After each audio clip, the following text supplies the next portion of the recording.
ọlá ìṣọ̀kan àtòmìnira ní kẹ́ jẹ́ ká máa lépa tẹ̀síwájú fọ́pọ̀ ire àtòhun tó dára. Ọmọ Oòduà dìde bọ́ sípò ẹ̀tọ́ rẹ, ìwọ ni ìmọ́lẹ̀ ògo adúláwọ̀. Àwa ni ìmọ́lẹ̀ ògo adúláwọ̀.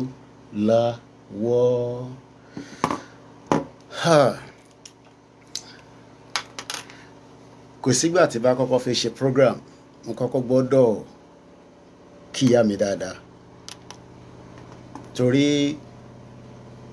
tó bá ń ṣe, ẹ má bínú fún washing machine tó ń dún lẹ́yìn. There is not much I can do to that. Tó bá ń ṣe pé ìyá mi fún mi ní support tí mo fẹ́ nígbà tí mo darapọ̀ mọ́ ohun tó ń pè ní ìjàngbara. Torí ohun tí ó lè kọ́kọ́ jẹ́ kéèyàn sọ pé òun ò ní ṣe irú nǹkan tá a gbé dání,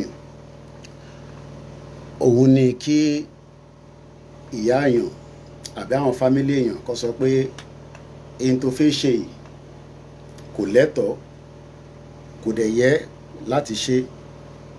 Bọ̀ mo dúpẹ́ pé ìyá mi ò sọ bẹ́ẹ̀ títí tí ọlọ́jọ́ fi dé.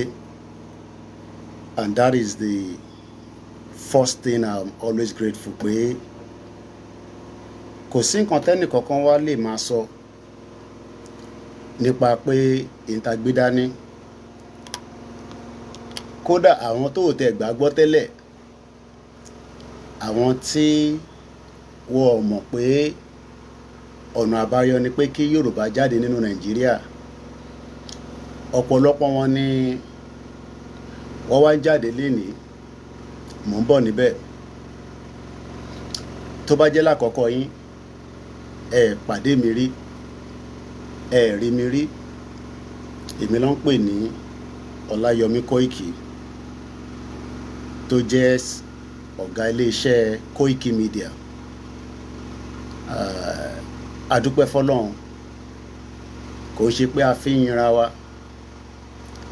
Iṣẹ́ tí ìyá tó bí mi lọ́mọ k'Ọlọ́run bá ń fọ̀run kẹ́, torí pé irú ọjọ́ báyìí àjọ máa wà nínú program tájọ máa ṣe ètò náà ni.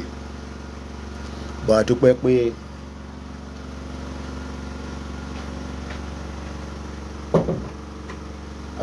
ìyá náà ó ti ṣe ìwọ̀nba tí Ọlọ́run wá sáyé kó wá ṣe.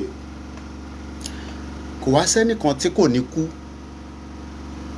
Ikú ò dẹ̀ ń ṣe tí wọ́n máa fi dẹ́rù bà ẹnìkankan. A dẹ̀ fi ikú yọ ẹnìkankan. Kódà gbogbo àwọn tí à ń pè ní gbogbogbà tá à ń ṣe Yorùbá nation tí kò dẹ̀ tí ì tán. Torí ìbéèrè kan táwọn èèyàn ń béèrè lẹ́nu gbogbo àwa tí a jọ ń ṣe Yorùbá nation, púpọ̀ jùlọ lọ́dọ̀ Koikimedia tó jẹ́ gẹ́gẹ́ bí agbẹnusọ fún ẹnìkan tí Ọlọ́run fi kẹ́ wa, wọ́pọ̀ tí Ọlọ́run fi kẹ́ wa. Òun náà ni ọmọ Adéyẹmọ Ìgbòho Òòṣà, tí mo jùlẹ̀ fún, tí mo gbà fún tán, tí mo dẹ̀ sọ pé ibi tó bá ń lọ ni mo dúró lé lórí. Torí mo ti ń ṣe ìjàngbara bí a fẹ́ Yorùbá nation kí n tó mọ Olóyè Ìgbòho. Fáwọn tí ọ̀rọ̀ òye, torí ẹlòmíì ẹ kò bá ìrìn àjò Yorùbá nation ẹ kò bá pàdé lọ́nà ni.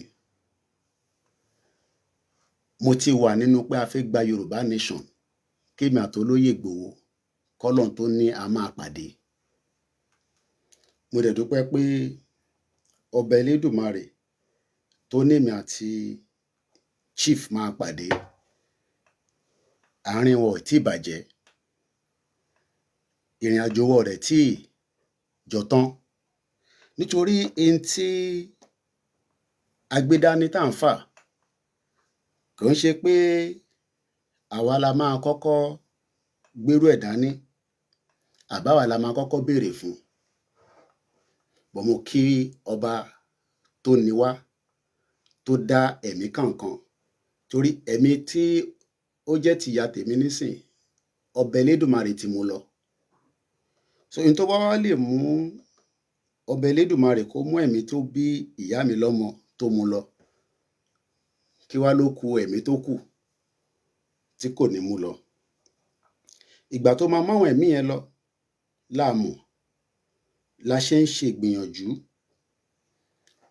pé kó má di ohun tó máa pẹ́, torí ohun tí kò yí ọ̀pọ̀lọpọ̀ òun ni pé àwọn tí a jọ ń tayò yìí tó ń pè ní Fúlàní, àwọn ò níbì kankan tó ń lọ. Ohun tó fẹ́ tó bá gbà kúrò lọ́wọ́ wa á jẹ́ pé Usman Dan Fodio kò rán wọn ṣẹ́ yẹn délẹ̀. Ẹlòmíì gan tó tẹ̀ ń béèrè lọ́wọ́ mi nísìn pé ṣá ṣe ń ṣe Yorùbá Nation, tẹ́ bá lọ wo péjì ẹ̀, kò pín Yorùbá Nation rí, kò pín program yẹn rí látijọ́ ta ti ń ṣe fún 5 years. But ó wá expect èmi nísìn kí n dáhùn lóhùn nítorí pé kó má bàa kú. Bí èmi àti olóyè Ìgbòho àti bàbá Kítóyè àti YSDM, bí àwa la ṣe Nàìjíríà bó ṣe wà, bí àwa la ní kí Nàìjíríà kó má ṣiṣẹ́, bí àwa la sọ fún Nàìjíríà pé kó máa fìyà jẹ gbogbo yín. Níbi tílẹ̀ ṣú dé lálẹ́ yìí, kò ń ṣe tẹnu, mo fi oúnjẹ sílẹ̀ tó fi lọ̀ mí, tó ń bẹ̀ mí tí mo sùn sórí chair àbí lórí carpet. Kódà ìyàwó mi nígbà tó rí pé baálé mi ti sùn, oúnjẹ tí mo fi lọ̀ ó kọ̀ jẹyọ kan náà ẹ̀, ó gbé yòókù lọ sí bíá kitchen ló wà ní, àfi tí bá lọ wò. Bọ́ ọ̀pọ̀lọpọ̀ ọmọ Yorùbá lálẹ́ yìí, ebi àti ìṣẹ́ Nàìjíríà ti fi jẹ gbogbo àwọn bàbá wa àtàwọn ìyá wa, torí lára ìyà Nàìjíríà ló mú ìyá tèmi sá kúrò ní Nàìjíríà ní 1992. So kò wá sí nǹkan tí ẹ lè sọ fúnru Koikimedia tó gbá ìjàngbara dúró, tó dẹ̀ sọ pé Nàìjíríà ò ṣiṣẹ́, kó wá di èní ká wá máa yí òun padà.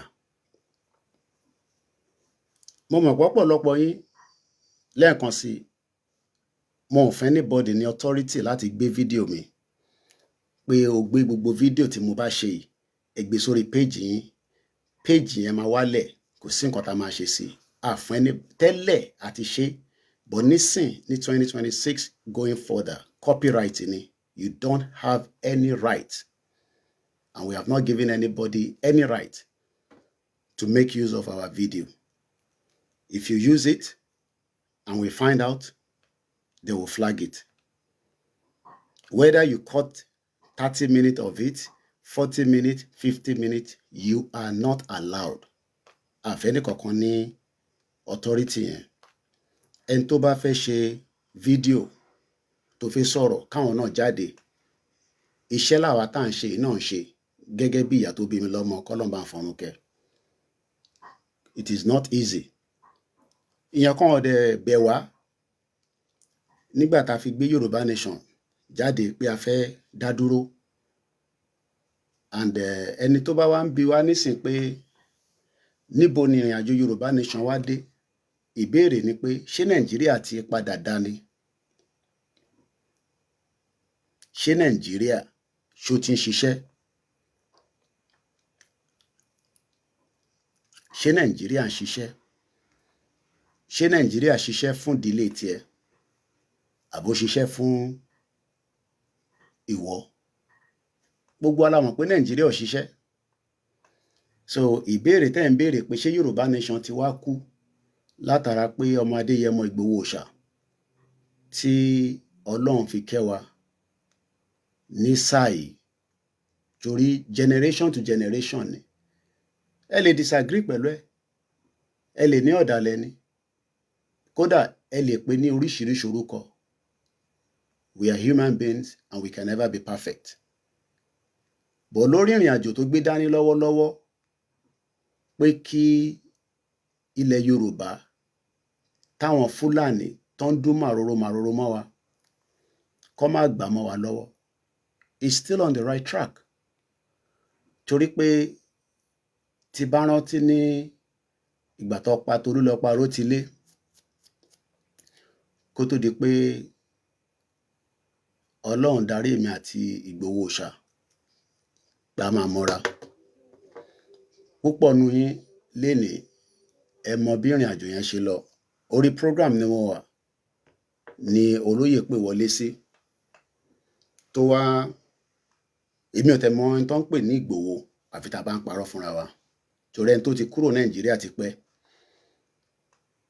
ó yàtọ̀ sẹ́ni tí ó mọ ohun tó ń lọ nígboro. Kò ń ṣe pé àwa náà kì í ṣọmọ gboro but ibi tíyàn bá mọ̀ dé náà ló mọ̀. So tí mo fi kúrò Nàìjíríà mo ò gbórúkọ lóyè rí àdẹ̀ríra rí but orí ètò tí mo wà ó rí i pé akíkanjú ọkùnrin kan náà ló ń sọ̀rọ̀ yìí tí ọ̀rọ̀ dá tọ́ lẹ́nu ẹ̀ tó dá tọ́ lẹ́nu ẹ̀ tó dẹ̀ ní ìgboyà lolóyè pè wọlé. Níjọ́ náà lọ́hùn tí Fúlàní pa Tolúlọpọ̀ Arótilé púpọ̀ náà ẹ̀yin tí ẹ̀ ń béèrè léde pé ṣáṣe ń ṣe Yorùbá nation mo rò pé èyí tí mo gbé jáde níjọ́ náà lọ́hùn tí mo lọ dúró ti Nigerian Embassy pé mo fẹ́ mọ irú ikú tó pa àbúrò wa Tolúlọpọ̀ Arótilé kọ́lọ́n bá wa fọ̀run kẹ́. Lórí ètò náà ni olóyè pè wọlé sí. Mo dẹ̀ dúpẹ́ pé títí di wákàtí àárín èmi àti olóyè ó sì dúró gẹ́gẹ́ bí ọkùnrin. Gbogbo ọ̀pọ̀lọpọ̀ ọ̀rọ̀ ni ìyá mi sọ kó tó jáde láyé. So lóòótọ́ púpọ̀ nù yín tẹ́ ẹ̀ fẹ́ ni ẹ fẹ́ fi ìjà sáàárín ọ̀rọ̀ olóyè Ìgbòho àti àwọn ọmọ Yorùbá. Lákọ̀ọ́kọ́ ṣé President Bola Tinubu ṣó lè fix Nigeria? The answer is no. That is the pure answer. Ṣé President Bola Ahmed Tinubu ṣó lè fix Nigeria? Ìdáhùn yẹn èsì ẹ̀ ni kò sí àrídájú pé President Bola Ahmed Tinubu ó lè fix Nigeria. Ìdí dẹ̀ ni pé gbogbo ẹ̀yà tó ń bẹ nínú Nigeria gbogbo alájọ ní agenda. Yorùbá ní agenda, Igbo lágenda, Fúlàní lágenda, Haúsá lágenda, àtúwá láwọn tí wọ́n jẹ́ Europeans táwọn náà ní agenda. America lágenda lórí Nigeria. Britain tí President Bola Tinubu gba state visit tèmi gbé nínú ẹ̀ for 29 years I've lived in this country and I'm grateful to my mother for bringing me to the UK because mo lè má mọ gbogbo tí mo mọ̀ lénìí tí mo fi ń dá yín lẹ́kọ̀ọ́ lójoojúmọ́ lórí program for the last 5 years. Mo dẹ̀ ṣì ń sọ èmi ṣì ní the last man standing. Èmi ṣì ní the last man standing. President Bola Tinubu cannot revive the insecurity in the country, but a lè stop agenda Fulani using Igboho to do it. Ọ̀pọ̀lọpọ̀ wa fẹ́ sọ di fracas, kò ń sọ̀rọ̀ fracas. Gbogbo ẹnu mo fi sọ, Ìbà Gani Adams have failed Yoruba people. So kò sí nǹkan tí bàbá yẹn lè sọ tírú èmi lè gbọ́ because I know Ìbà Gani Adams before Olóyè Ìgbòho face to face and he's still alive. Ẹ pé Ìbà Gani Adams kẹ́ béèrè pé ṣé Koikimedia mọ Ìbà Gani Adams. So Ìbà Gani Adams, our expectation gẹ́gẹ́ bí ọmọ Yorùbá, gẹ́gẹ́ bí ọmọ Yorùbá tó tẹ̀lé wọn lọ sí ìlú wọn ní àkókò, kò ń ṣe pé a fi ń bà wọ́n jẹ́. Ó ní ìjà ọmọ Yorùbá ò ṣeé jà, and that is exactly what is still happening. Mo rí fídíò wọn tó ṣe láìpẹ́ yìí pé àwọn ọlọ́mọ ogun 3 million. So for that reason, àwọn tí wọ́n ṣe ń prepare ọmọ ogun, and we know Olóyè Ìgbòho ni Ìbà Gani Adams ń fún ní èsì.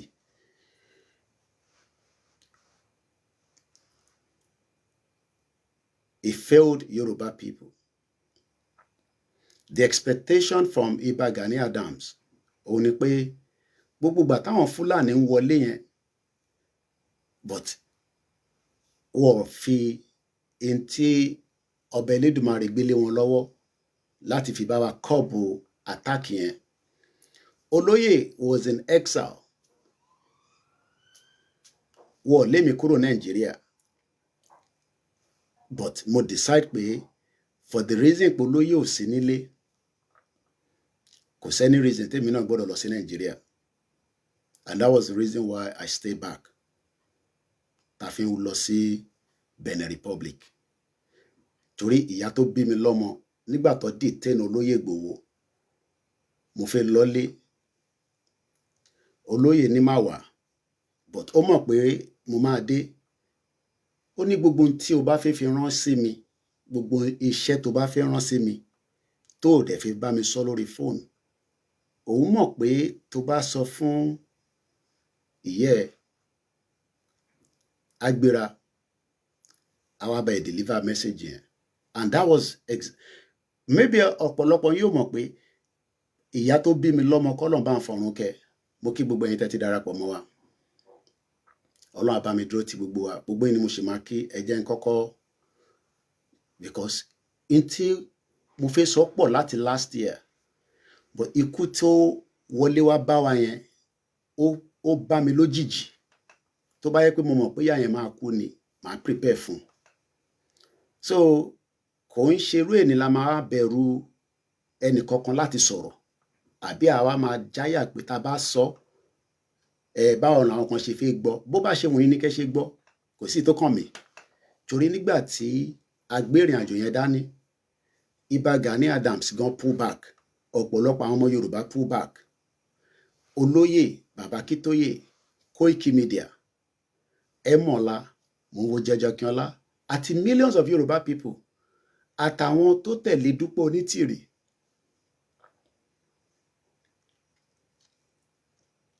And they are still doing consultation.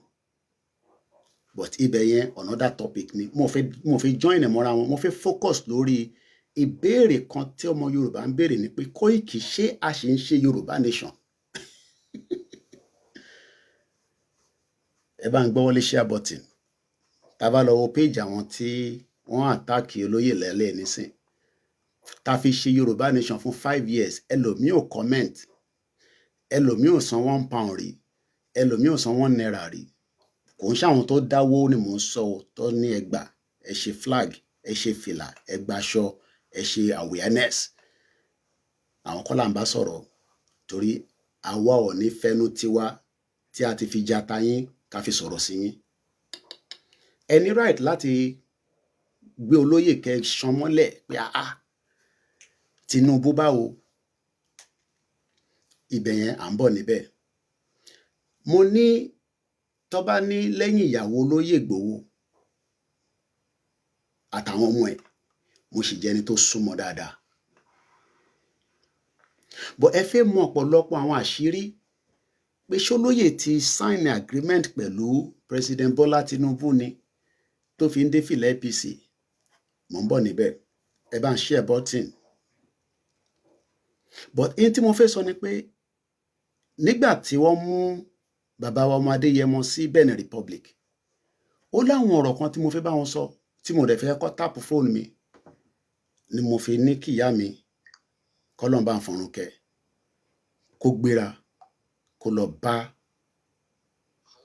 kó lọ bá ọmọ Adéyẹmọ ní Benin Republic. Mo dẹ̀ dúpẹ́ pé ìyá yẹn kan ohùn sí mi lẹ́nu. Látara bẹ̀ ni ìyá yẹn náà nẹ́ni tí ó ní òun á máa gbé ní Benin. Mo kí ọ̀nkú wa ní Benin Republic. Ìbéèrè tí gbogbo ọmọ Yorùbá ń béèrè tẹ́ fi mọ̀ lálẹ́ yìí, òun ni pé ṣé Yorùbá nation táwa gbé dání yẹn nígbà tó lóyè ti lọ darapọ̀ mọ́ APC, ṣé Yorùbá nation yẹn ti wá stop? Mo wá ń fi gbogbo ẹnu sọ lálẹ́ yìí pé Yorùbá nation ó ṣẹ̀ṣẹ̀ bẹ̀rẹ̀ ni. Yorùbá nation, no retreat, no surrender. Àtúnṣe wọ another stage.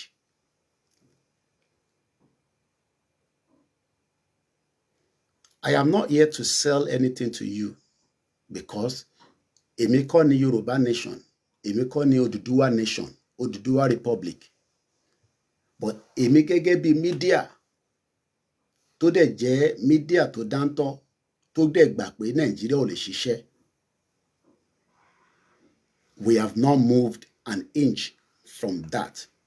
But ṣé a máa fún Olóyè Ìgbòho ní gbogbo support tó fẹ́? Mo fi gbogbo àyà mi sọ báyìí pé gbogbo ibi tó bá ń lọ ni mò ń tẹ̀lé.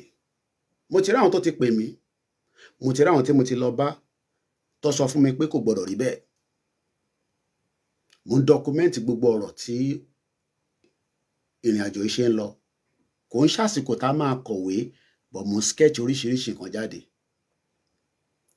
Àwọn nǹkan míì lè wà tí olóyè ṣe fún yín tó dùn yín, bọ̀ lórí pé olóyè sọ pé insecurity ilẹ̀ Yorùbá òun fi ẹ̀mí òun sílẹ̀. Ṣé bẹ́ẹ̀ náà ni kí má dárúkọ, kí má dàbí pé mò ń dragi Ìbà Gani Adams? So I'm not gonna mention his name, but màá kó gbogbo àwọn tó jẹ́ èèyàn ńláńlá tó ń bẹ nínú Nàìjíríà nílẹ̀ Yorùbá. Ṣé olóyè ọmọ Adéyẹmọ nìkan ni ọmọ Yorùbá tó yẹ kó fi ẹ̀mí ẹ̀ sílẹ̀ fún security tí tó bá tẹ̀ ní òun ṣe Yorùbá nation mọ́? À ń bọ̀sibọ̀si kò tí ì fẹnu ara ẹ̀ sọ pé òun ṣe Yorùbá nation mọ́. Mo sọ lẹ́ẹ̀kan sí, ẹ jẹ́ káwọn èèyàn wo fídíò yìí lórí channel wa. Tẹ́ bá gbé fídíò mi, tá bá ti rí, a máa flag ẹ̀. Ìyá mi ní má gbà fún wọn rárá, tó fi jáde láyé ní tó sọ nìyẹn. And I must keep that. Mo ò fẹ́ ní body ní ẹ lè copy 10 seconds 30 seconds, but pé o kò lift gbogbo fídíò mi wá lọ gbé sórí page, a máa flag page. It doesn't matter relationship tabajọ ní, ẹ má lo fídíò mi. It's as simple as that. Ẹni tó bá ń wá Koikimedia, ẹni kó lọ sórí channel ẹ̀ kó lọ wò. But ẹ lè lo 30 minutes, ẹ lè cut ọ̀rọ̀ kékeré 30 minutes, 30 seconds, 1 minute, 2 minutes, anything more than that, a máa flag yín. Torí ẹ employ mi. Nígbà kan mo ní kẹ́ lò, nígbà tá kọ́kọ́ bẹ̀rẹ̀ ìrìn àjò. Ẹ jẹ́ kémi náà jẹ iṣẹ́ tèmi náà ń ṣe wàhálà lé lórí. A lè ṣe fídíò kẹ́yìn gbé lọ sórí channel yín, káwọn tí ó yẹ kó wò lórí channel tiwa kan lọ wò lọ́dọ̀ tiyín. No, it doesn't matter who you are. Ẹ jẹ́ bá ń share program yẹn. Mo ti ní ọ̀rọ̀ tí mo fẹ́ bá gbogbo ọmọ Yorùbá sọ tó pọ̀, but ikú tó bá mi, tó wá bá wa nínú ilé wa, ikú yẹn shock mi gan. Ìyẹn sọ̀rọ̀ ẹ̀ ní shock yẹn ò tí kúrò lára mi. Shock yẹn ò tí kúrò lára mi rárá. Mo ti accept pé ìyá yẹn ti kú, but mo kàn gbà pé ohun Ọlọ́run bẹ́ẹ̀ ni. So mo ní wá ṣe wàhálà kéèyàn kan wá máa jẹ wàhálà tí mò ń ṣe. Èmi ni máa fi ọwọ́ ara mi jẹ wàhálà tí mò ń ṣe. Gbogbo àdèlájọ máa gbádùn ẹ̀. Nàìjíríà máa pín. Ìgbà tó fẹ́ pín láàmọ̀, a ṣẹ̀ṣẹ̀ mẹ́yẹ bọ̀ lápò ni. Mò ń bọ̀ wọn ti dé. Tó bá yẹ pé ó wà láyé ni, a jọ máa wà lórí ètò ni. Fáǹfààní ẹ̀yin tẹ́ ẹ mọ̀ ìyá mi, òun lélẹ̀ ìyá dáadáa. Ìyá tí ó fi gbogbo nǹkan ó fi bá Yorùbá nation ṣe. Alhaji Adéyẹyẹ pè mí lánàá, wọ́n sunkún ni. Èmi mo tún ń bẹ̀ ìyá yẹn pé kó má sunkún mọ́. sọ kí lẹ fẹ́ sọ sírò èmi àti olóyè Ìgbòho tẹ́ ẹ̀ tí sọ tẹ́lẹ̀ ó ti gbowó ni àwọn tí wọ́n kó lọ bá Tinubu gan sef £150 là ń gbọ́pọ̀ fún wọn which they deserve tó bá jẹ́ pé n tó fẹ́ gbà nìyẹn mo ní kò ń ṣọ̀rọ̀ owó kò ń ṣe ọ̀rọ̀ owó kò sẹ́ iye owó tí Tinubu fẹ́ fúnra wa tá máa wá sọ pé àní sọ òtítọ́ ṣé owó ló fẹ́ fún Ìgbòho ni kò ń ṣe owó ló fẹ́ fún Ìgbòho ìyá tí a jọ ń ṣe program òun wá fi ọmọ tiẹ̀ sílẹ̀ ẹ̀yin kan àwọn ọmọ tiyín sílé ṣé Ìgbòho nìkan lọmọ Yorùbá ṣé Ìgbòho ọmọ Adéyẹmọ òun nìkan lọmọ Yorùbá nílẹ̀ Yorùbá àlọ́ àwọn Yorùbá míì tó ní àyà tó ní ògùn tó ní ìmọ̀ tó lọ́pọlọ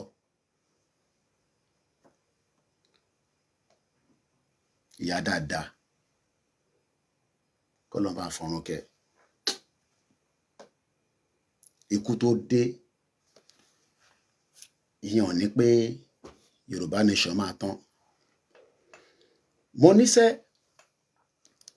ọ̀pọ̀lọpọ̀ yín fẹ́ mọ̀ pé ṣé a ṣì ń ṣe Yorùbá nation ṣé Yorùbá nation ṣì ń exist mo wá ń béèrè pé ṣé ìjọba President Bọ́lá Ahmed Tinubu mo dẹ̀ dúpẹ́ pé àwọn ọ̀rọ̀ kan wà tí mo ti sọ kíyá mi tó kú so ẹ lè wá mú mi nísìn pé ó yá wá bú Tinubu ìwọ náà lè ṣe program kó bú látọ̀dọ̀ tèmi èmi ò ní right láti bú torí ìyá tó bí mi lọ́mọ sọ fún mi pé ó ní láti bú Tinubu máa ṣe program ẹ lọ kí ló ń ṣépè fún má ṣépè gbogbo ẹ̀dẹ̀ ni mo gbọ́ àṣé ìyá yìí òun náà dọkumẹ́ntì ọjọ́ tó máa lọ ni mo kí gbogbo èèyàn wa mo ń bọ́rọ̀ bọ̀ mo ì tí dé torí mo ní ọ̀rọ̀ ń bẹ tá a fẹ́ sọ mo ti rí ọ̀pọ̀lọpọ̀ àwọn tó ti bá mi sọ̀rọ̀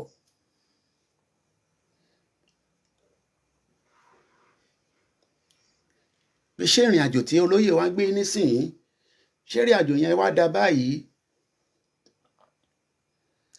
wọ́n fẹ́ record kó lè gbé ọ̀rọ̀ yẹn lọ jáde pé ìgbà tá a bá Koiki sọ̀rọ̀ lẹ́yìn ṣe ló ṣe báyìí ló ṣe báyìí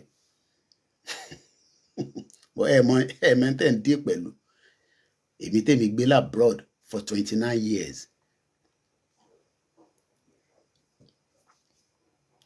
ó máa pé 30 years tí mo wọ UK lágbára Elédùmarè mo kí gbogbo fámílì mi bọ́wọ́ kó àdúró tì mo rántí nígbà tí ìyá mi kú àwọn ẹ̀gbọ́n mi àtàbúrò mi nígbà tá lọ jẹun wọ́n ní kí ló máa wá ṣẹlẹ̀ báyìí mo ní èmi ò kúrò lórí ìrìn àjò Yorùbá nation mo lè slow down after tí ìyá yẹn kú bọ̀ pé Yorùbá nation àwa abandon ẹ̀ ṣé a fẹ́ abandon Yorùbá nation torí Tinubu no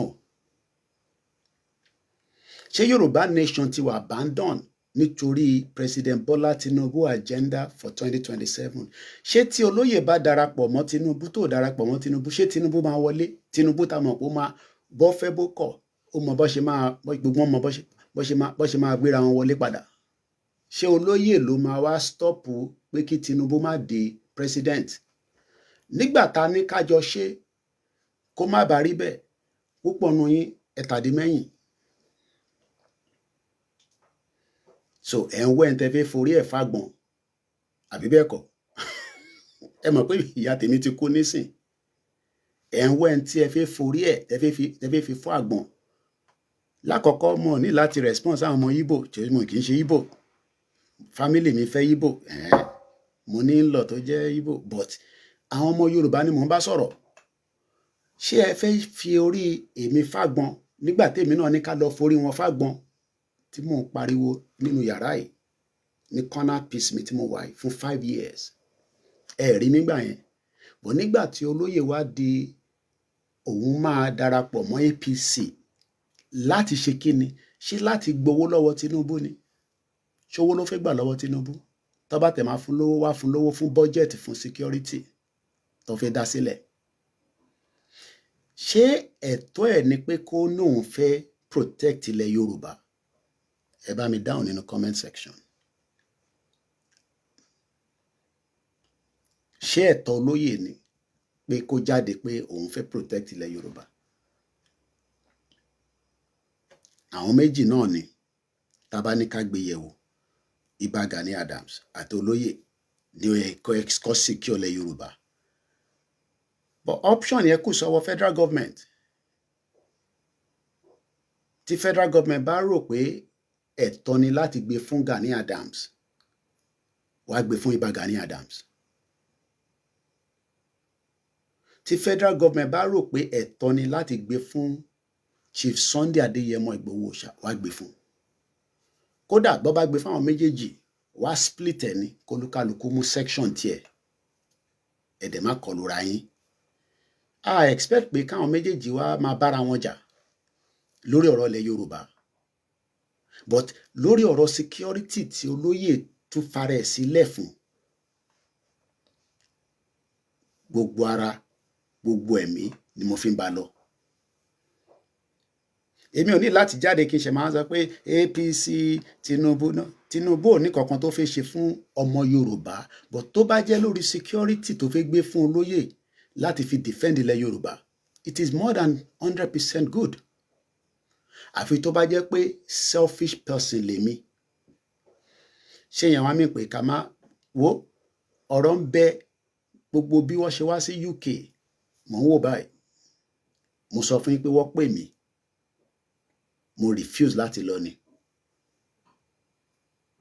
Mo refuse láti engage anybody, so that màá lè ní free mind láti sọ in tí mo rí lórí in tí Tinubu wá ṣe ní London on the state visit. Ìyẹn another topic ni. Mo ní pass tó gbé mi wọnú Downing Street, but in tí mò ń sọ ni pé lórí tí olóyè Ìgbòho ṣẹ̀tú lọ lórí channel tóun bá lọ báyìí, Koikimedia, full 100% with my chest. Ẹ̀kọ́ tẹ̀ kẹ́ sẹ́ndẹ̀ síta. Full 100%. Torí mo ò mọ olóyè náà rí tẹ́lẹ̀, mo ò dẹ̀ mọ anybody rí tẹ́lẹ̀, yàtọ̀ sí àwọn tí a ti jọ wà ní circle kó tó di pé a gbé ìrìn àjò Yorùbá Nation dání. Mo rẹ̀ rò pé mo á kanlẹ̀kùn anybody pé mo fẹ́ gbàṣẹ lẹ́nu yín kí n tó gbé Yorùbá Nation dání. So ta ni màá wá ṣẹ̀ máa sọ fún pé èyí tó lóye gbé dání yẹn o, èmi ò ní tẹ̀lé lẹ́yìn o. Gbogbo mo níbi tó bá ń lọ ni mò ń bá lọ. Mo lè má sínú Nàìjíríà. I was in Nigeria recently. Yes, mo wá sí Nàìjíríà. But èyí tí mo bá wá, mo ní láti ṣe èyí tí mo bá wá kí n dẹ̀ máa ra máa padà lọ. Mo dẹ̀ ti wọ London padà. Lọ́jọ́ iwájú èyí tí mo bá wá yẹn, Ọlọ́run á bá mi jẹ́ kó buyọ láìpẹ́ láì jìnà, tí máa jó tí máa yọ̀ fún. Àbí ẹ ti gbà pé ọmọ olókùn ni mí, ọmọ olókùn kẹrìí tó sì wálé, ti bá tún ní kí n lọ ọ̀dọ̀ Ìgbòho Òòṣà, I need some bit of conflict of interest. Olóyè they understand. I was in Nigeria, yes. Gbogbo fídíò tẹ́ ẹ̀ rí yẹn mo ṣe release ẹ ni. Yes, I was in Nigeria. I was in Lagos. I will not say more than that.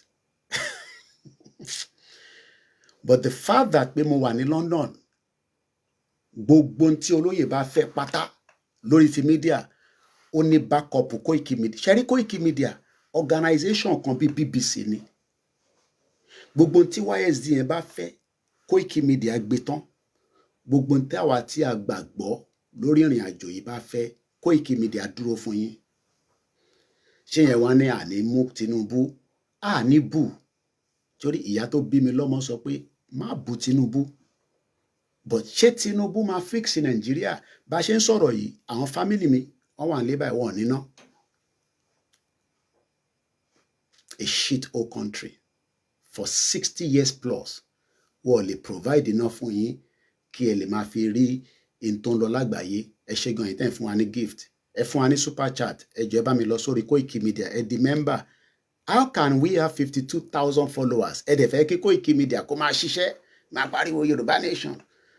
Ààrí 1,000 people kó lọ bá wa subscribe. Púpọ̀ nù èèyàn mélòó ló ní Netflix? How many of you have Netflix? Èèyàn mélòó ló ní Prime? Ẹ lè bá wa di member. Àbí?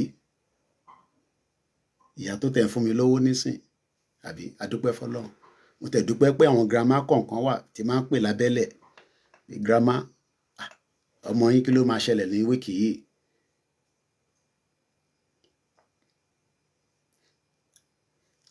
Èmi Ọláyọmí Kóìkì of Koikimedia. Gbogbo chest mi báyìí, ibi tó lóyè bá ń lọ lájọ ń lọ. Ẹ bá ní àti gbowó lọ́wọ́ Tinubu àti ìgbà náà nìyẹn. Ṣèbí wọ́n ló kọ rìsíìtì ẹ̀ fún mi.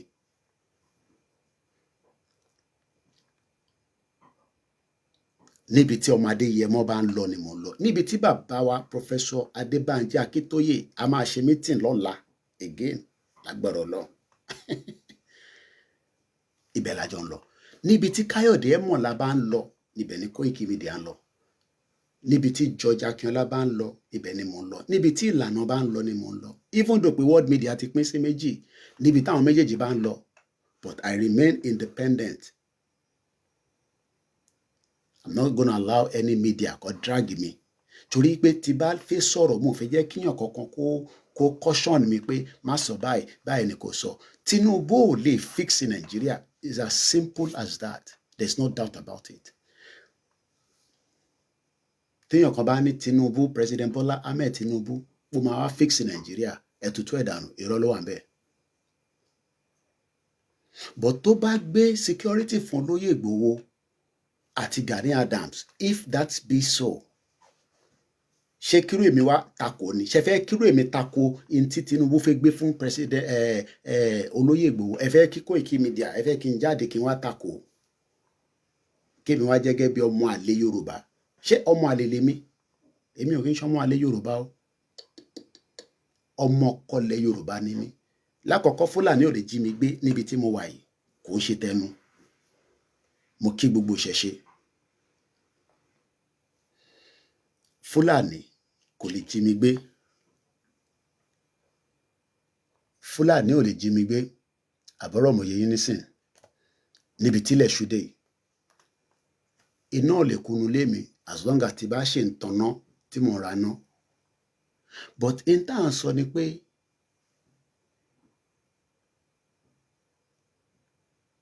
bẹ́ẹ̀ ni kò ní bàjẹ́ fún African Confidential. Ó ní I do not agree with anyone that Igboho collected money to join APC unless they bring up the evidence. I think he had to show Tinubu public support just to appreciate him. Ẹni tó sọ̀rọ̀ yìí kò ṣe pé mo rẹ́yìn tó kù, kò ní bàjẹ́ fún African Confidential. Ó ra ticket láti Amẹ́ríkà, ó dé London, ó pè mí mo lọ bá. Ó ní èmi lòun wá kí, mo ní kò jẹ́jẹ́ bẹ́ẹ̀, irọ́ ló ń pa. Ó ní èmi lòun wá kí, ìyàwó ẹ̀gbọ́n ṣẹ̀ bímọ ni. Mo understand ẹ̀yin tẹ́ wà labroad, ẹ̀yin bàbá mi, ẹ̀yin ẹ̀gbọ́n mi, ẹ ti pè mí Koiki, èwo tó wà lólóyè tó wá gbé dání. Bọ̀ ṣé olóyè nìkan ló gbé Yorùbá nation dání? Ìyẹn number one. Ó ṣúò pé púpọ̀ nú wa àgbà fún bàbá Akíntóyè tẹ́lẹ̀. Ṣé mọ̀ pé mo ti sọ pé àwọn kan wà láàrin wa náà tó gbà fún bàbá Akíntóyè? Bí alára ẹ̀yin náà nìyẹn. Torí tẹ́ bá gbà fún bàbá Akíntóyè, tí bàbá Akíntóyè dẹ̀ ṣì dúró lórí Yorùbá nation, ẹ ní máa sọ pé Yorùbá nation ti kú. Ó ẹ fẹ́ kí olóyè gbébọn jáde kó dà lóru, kó lè pínẹ̀ mọ́ta pé criminal ni. Títí di bá ṣe ń sọ̀rọ̀ yìí, pẹ̀lú gbogbo utterances tó lóyè ti sọ so far, is not a criminal. Politics ló ń play lọ́wọ́ yẹn. Ìtàn pè ní politics nìyẹn. Àwa ń bá Yorùbá nation campaign lọ. Kò dẹ̀ sẹ́ni tó mọ bí politics ṣe ń play ní Nàìjíríà. In tó lóyè sọ so far yẹn, Buhari sọ ìtójú yẹn lọ 300 times. Tó ní ẹ̀jẹ̀ máa sùn tó wọn bá wọlé. Kí lẹ ṣe fún? President Buhari olórí burúkú, àkútúkú ẹ̀ lọ́run tó kú sí London, ó sọ jù bẹ́ẹ̀ lọ pé tóun ò bá wọlé nígbà Jonathan ẹ̀jẹ̀ máa sùn. Àwọ̀ sọ pé ẹ̀jẹ̀ máa sùn. Olóyè ní ẹni tó bá fẹ́ gbé campaign wá kó wọ trainers. Mo kí àrólé Odùduwà kú iṣẹ́ takuntakun. Lẹ́ẹ̀kan sí, nobody on earth can fix Nigeria. Nigeria tẹ́ ń rí yẹn agenda Britain ni. Ara agenda yẹn ni Tinubu bá wá. Mo ti sọ fún wa pé 75 years ni Britain fẹ́ fi keep Nigeria again. Ṣé 75 la pé níjọ́ náà lọ́hùn? Ẹ rán mi létí. Mo kí gbogbo ẹ̀yin tẹ́ wà lórí TikTok àtẹ̀yin tẹ́ ń gbọ́ wa káàkiri. Ẹ bá ń gbọ́ wọlé share button. Mo kí lórí Instagram. Àfáàyè sílẹ̀ ẹ máa pè wọlé. Ẹ jẹ́ ń land dáadáa. Mo kí ẹ̀yin tẹ́ wà lórí Facebook. Ẹ bá mi share program yẹn. Ẹ share rárá. Ẹ bá mi share program yẹn. Ẹ share. Lákọ̀ọ́kọ́, àwọn kan tún béèrè pé ṣé relationship wa ṣì wà pẹ̀lú àwọn ọmọ Igbo? Yes. Relationship wa ṣì wà. We still have cordial relationship with the Biafra. Kò ń ṣe ọmọ Igbo tó fẹ́ gbé Peter Obi wọlé tó ní òun fẹ́ Biafra. Ẹ ṣé gan ni ẹ̀yin tẹ́ ń gbọ́ mi lórí TikTok. Àwọn náà lájẹ̀ndà. But let's be factual. Regardless of where Tinubu wants to help us on the security, if it's given to Igboho, does not mean any question President Bola Tinubu. 75 years, okay. President Tinubu does not have what it takes to fix Nigeria. Ẹnikẹ́ni tó bá expect pé President Tinubu máa fix Nigeria, a jẹ́ pé ó mọ̀ tó ń ṣe. Àwọn tó ń jáde tó ń campaign fún President Tinubu, lẹ́gẹ́ Miami ní City Boy ní àwọn gba àwọn tó ń jáde, politics ló ń play. Èyí tí àwa fẹ́ gbà lọ́wọ́ ẹ̀ látara bàbá wa Olúbàdàn kábíyèsí Mùkínsà, bàbá wa Ọọ̀ni of Ifẹ̀, àwọn tó ń fẹnu sí pé ẹ jẹ́ kí a gbé security fọmọ Adéyẹmọ, kó tẹ̀ bá wa dákun pé àwọn tó fẹ́ wá pa wáyé ká tẹ̀ slow wọn down. I don't think that is too big to ask from Tinubu. Ṣé nígbà tÁtìkù bá débẹ̀ la máa lọ béèrè lọ́wọ́ Àtíkù pé kó fún Olóyè Ìgbòho ní access láti protect ilẹ̀ Yorùbá? Ṣé Àtíkù máa gbé fún Olóyè Ìgbòho? Ṣé tí Peter Obi bá débẹ̀, ṣé nígbà yẹn ni a máa lọ bá Peter Obi pé kó bá wa secure Nàìjíríà? Gbogbo adẹ̀ la mọ agenda Peter Obi, because Peter Obi wà lára àwọn tó ń support Biafra underground. So gbogbo àrímàkè tó ń play yẹn, àwa mọ bó ṣe ń lọ. Gbogbo alamọ bá Àtíkù ṣe jẹ́ ní Nàìjíríà. Àtíkù ti ń campaign pọ́n fi di president nísìn látàyè MK Abiola ni. Ilé ń béèrè ìbéèrè ògọ̀. Ìbéèrè tó ń béèrè yẹn wà lọ béèrè lọ́wọ́ àwọn dádì ẹ̀ nílé. Ó ń béèrè pé who is Ìgbòho? Dádì ẹ̀ ló máa lọ béèrè lọ́wọ́ ẹ̀.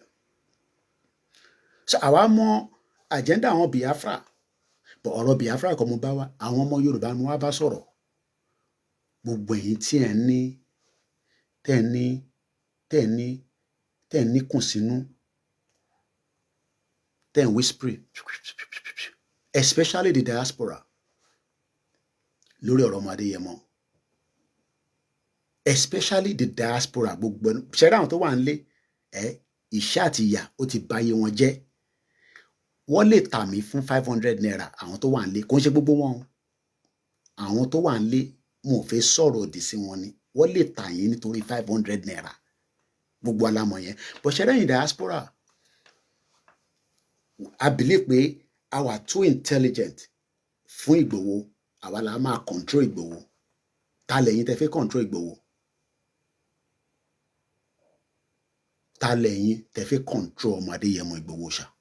Mo ń béèrè ní o, kò ń ṣèjà. Okay, a dáwó fún, a ràn lọ́wọ́, and then so what?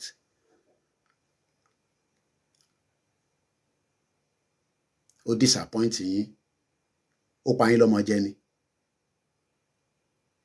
Ṣé ó fàdé ọmọ yín ya? Ìbéèrè ni mò ń béèrè o fẹ́yìn diaspora. Mo fẹ́ kí dá mi lóhùn. mo fẹ́ jẹ́ kẹ́ dá mi lóhùn, kò ń ṣèjà tẹ́ fi ń question Ìgbòho ṣá pẹ̀rí tó dé fìlà APC. Èmi ò ní bá wọn dé fìlà APC o, èmi Ọláyọmí Kóìkí ò ní bá wọn dé, but ibi tó lóyè bá ń lọ ni mò ń tẹ̀lé lọ. Lórí ọ̀rọ̀ security yẹn, gbogbo ara ni mo fi tẹ̀lé, gbogbo ara ni mo fi tẹ̀lé, torí mo mọ̀ pé tí ọwọ́ wa bá tẹ̀kùdà lórí ọ̀rọ̀ security ni mò ń sọ o, òye yín, but ẹni tó bá ní òye tó nínú á mọ̀ pé ibi tá a ṣe ń lọ yẹn a máa débẹ̀. Àwọn èèyàn ti kó ìjà wá bá yín, wọ́n wà lẹ́nu ọ̀nà, wọ́n ń kọ lẹ́tà sí wa, wọ́n ń jíyàn gbé, wọ́n ń rape àwọn èèyàn, wọ́n ń gbọ́ owó ní millions. Àwa ń béèrè, èlò là ń béèrè nísìn, àwọn Fúlàní máa gbowó wá tún ṣú ẹ̀ lórí TikTok.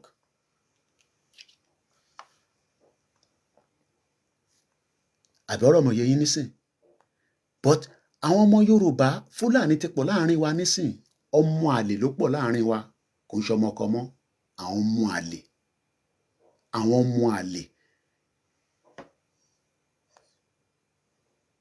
àwọn ọmọ àlè ló pọ̀ láàrin wa. Mò ń béèrè lọ́wọ́ àwọn diaspora, kí ni Ìgbòho ṣe fún yín tẹ́ fi ń sọ pé ìrìn àjò tó gbé dání nísìn kò yé yín mọ́? Kí ni kò yé yín níbẹ̀? Mo kẹ́yìn yẹn wá, ẹ kálẹ́, ẹ káàárọ̀, aago méjì ti lù, mo dẹ̀ ń try láti má pariwo torí ẹ mọ̀ pé inú ilé mi ni mo wà. Ó dẹ̀ tójọ́ mẹ́ta, àwọn ọmọ mi ti sùn, ìyàwó mi ti sùn, neighbor gan ti sùn. Mò ń béèrè lọ́wọ́ àwọn ọmọ Yorùbá, ẹ bá mi power tap, torí tó bá jẹ́ kata efe àti pella tó ń ṣe gbogbo tó ń ṣe yẹn, mo rí pella lọ́dọ̀ Adeleke governor, mo kí ẹ̀yin grandma. Mò ń béèrè lẹ́yìn àwọn diaspora, ẹ wojú mi dáadáa, èmi ọmọ yín náà ni, èmi àbúrò yín, Ọlọ́run ní jẹ́ kí n disrespect yín. Mo ní kí ni Ìgbòho ṣe fún yín? Mò ń béèrè ni o, kí ni ọmọ Adéyẹmọ ṣe fún yín tẹ́ wá mú ọ̀rọ̀ ẹ̀dá níbẹ̀ yẹn? Kí ni ọmọ Adéyẹmọ ṣe fún yín? Ẹ wá rò pé máa firú èmi ẹ fìjà sáàrin àwa méjèèjì. Orúkọ tó bá wù yín ni mọ́mọ́ tó ń sọ̀rọ̀, mọ́mọ́ yín, ẹ fún mi ní time, ẹ jẹ́ n túbọ̀ sọ̀rọ̀. Kí ni ọmọ Adéyẹmọ ṣe fún yín? Èmi Ọláyọmí Kóìkí ni mò ń béèrè lọ́wọ́ gbogbo yín nísìn. Kí yàn kan máa béèrè owó kankan níbí báyìí o, tẹ́ bá ara tá à ń sọ nìyẹn o. Àmínà tó bá tún post message òsì bẹ́ẹ̀ máa block yín dànù ni o. Ibà yóò kì í ṣe charity organization, ẹ lọ bá Kòkun Foundation. Ẹ máa disturb àwọn èèyàn mi níbí báyìí. Owó tó yẹ kó fún yín, kó fún èmi náà, èmi gan ní ìdówó. Ara tá à ń sọ náà nìyẹn. Mo ní kí ni Ìgbòho ṣá ṣe fún yín?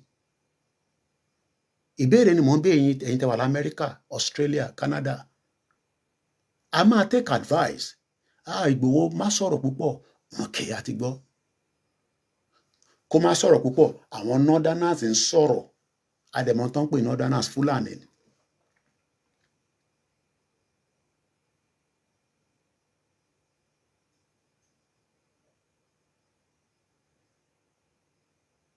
Mo kí gbogbo èèyàn wa. President Tinubu, ìgbìyànjú ẹ̀ lórí ọ̀rọ̀ Nàìjíríà, ṣé àwọn Fúlàní máa jẹ́ kó ṣeé ṣe? Ẹ jẹ́ ká tẹ̀gbé báyìí. Ṣé Ìgbòho ló máa ní kí Tinubu máa wọlé ní 2027?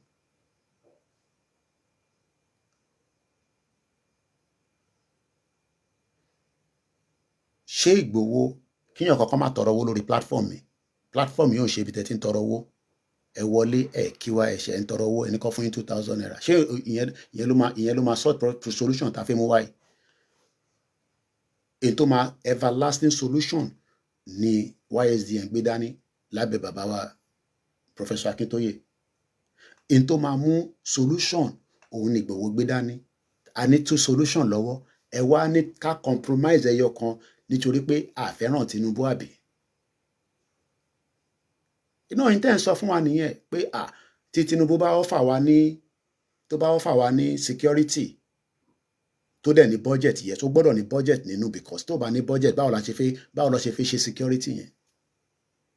Ṣé ká tún ṣẹ̀ máa wá jáde pé ẹ̀yin ọmọ Yorùbá nation Ìgbòho ti gba security ó yá ẹ dáwó? No, bó ṣe máa work kan nìyẹn. Owó Nàìjíríà yẹn náà tó ń gbà láti ilẹ̀ Yorùbá la máa fi ṣe security wá tí Yorùbá nation self determination ṣe ń lọ, torí Yorùbá nation ò lè kú, kò sẹ́ni tó lè pa. Olóyè ọmọ Adéyẹmọ gan ò lè pa Yorùbá nation. À ń bọ̀ sí Koikimedia. Mo kẹ́yìn yan wa, ẹ bá ń gbọ́ létà wa tap kẹ́ share kẹ́ gbé lọ sí gbogbo platform yìí. Ẹni bọ̀bọ̀ yẹn ti jáde kò níṣẹ́. Koikimedia àṣẹ mẹ́yẹ bọ̀ lápò ni. Púpọ̀ náà ẹ̀yin tí ẹ̀dẹ̀ máa ń sọ̀rọ̀, ẹ̀yin tẹ́ wọ́n á lé ní mò ń bá sọ̀rọ̀ nísìnyàn, ìyà ti mú yín. Ìyà ẹmọ tó ń pè ní ìyà ti ṣẹ́ ó ti mú ayé yín. Ẹni tó bá dẹ̀ ti wà nínú ìṣẹ́, oríṣiríṣi nǹkan ló máa ṣe yín. Ohun wọn náà kò wà ní position Koikimedia.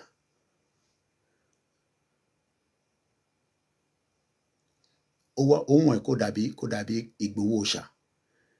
Gbogbo èèyàn kan lọ́lọ́run fún. Ní ti sọ̀rọ̀sọ̀rọ̀ Ọlọ́run fún èmi. Ní ti jagunjagun Ọlọ́run gbé Ìgbòho. Ní ti ká kọ̀wé Ọlọ́run fún bàbá Akíntóyè. Ní tí ká engage Ọlọ́run fún Ẹmọ̀lá. Ní tí jagunjagun Ọlọ́run fún George Akínọlá. Mo ní lẹ́ẹ̀kan sí ẹ gbọ́ mi dáadáa. Ẹ má dá wọn lóhùn, máa block ẹ̀ nísìnyí, ẹ má àwọn tí bá ti rí ẹ̀ má gbà wọn dànù. Àwọn ọmọ ibi ní àwọn ọmọ tí Fúlàní púpọ̀ nù àwọn ẹlòmíì tó ń lórúkọ Yorùbá ọmọ Ìgbò ni wọ́n. They're born bastard. Ẹ má bínú fún language yẹn tó jọ mẹ́ta. Àwọn ọmọ àlè. Àwọn ọmọ Ìgbò tó ń lórúkọ Yorùbá ti mọ gbogbo agenda wọn yẹn. Àwọn yẹn máa ń lọ sí àwọn yẹn máa wá sí platform láti fi control ẹ̀. Ṣé relationship wa ṣì hold? Èmi àti Simon Ekpa tó bá jáde àjọlẹ̀pa. Do I agree pé wọ́n in prison ẹ̀? No. Nnamdi Kanu likely might be brought back to London. Program mi nìyẹn torí pé Tinubu ti sign agreement pé Ike Ekweremadu might be going back to Nigeria. They might bring Nnamdi Kanu back to London. I don't know yet. I pray it's like that. Kogbuwa sí London. I don't think he should be in Sokoto prison. Therefore, Mama Jẹ́ Kogbuwa sí London. I need dignity. I need humanity. Ẹ support Koikimedia. Ó ti bá mi fi account number síta. A máa fún yín láyè ẹ máa sọ̀rọ̀. Mo ní ọ̀pọ̀lọpọ̀ àwọn èèyàn tí pè mí lórí ọ̀rọ̀ ọmọ Adéyẹmọ Ìgbòho Òòṣà. Ẹlòmíì fẹ́ fetí kọ̀ọ̀kan tí máa sọ. A lè lọ mú fún olóyè pé ìbáwọn sọ fún ẹ. Ọmọkùnrin yẹn kò ṣe tiẹ̀. Bọ̀wọ́ ti gbàgbé pé what God has joined together, let no man put asunder. Òun lọ̀rọ̀ ẹ̀ máa tiẹ̀. A ṣe sọ̀rọ̀ lánàá. Ojoojúmọ́ lè máa ti Ìgbòho ń sọ̀rọ̀. But ẹ fẹ́ mọ in tó ń bẹ láàrin èmi àti ẹ. Ṣé amúlẹ̀ kan ní kí ló wà láàrin àwa méjèèjì? Ohun Ọlọ́run bẹ́ẹ̀ ni. Kò ṣe mí. Mo kí gbogbo èèyàn wa lẹ́ẹ̀kan sí. Mo kí yín. Mo fi kíkí Ọlọ́run. Mo fi kí yín. Mo fi kíkí gbogbo tó lúkálùkù wa bá gbàgbọ́. Mo fi kí yín.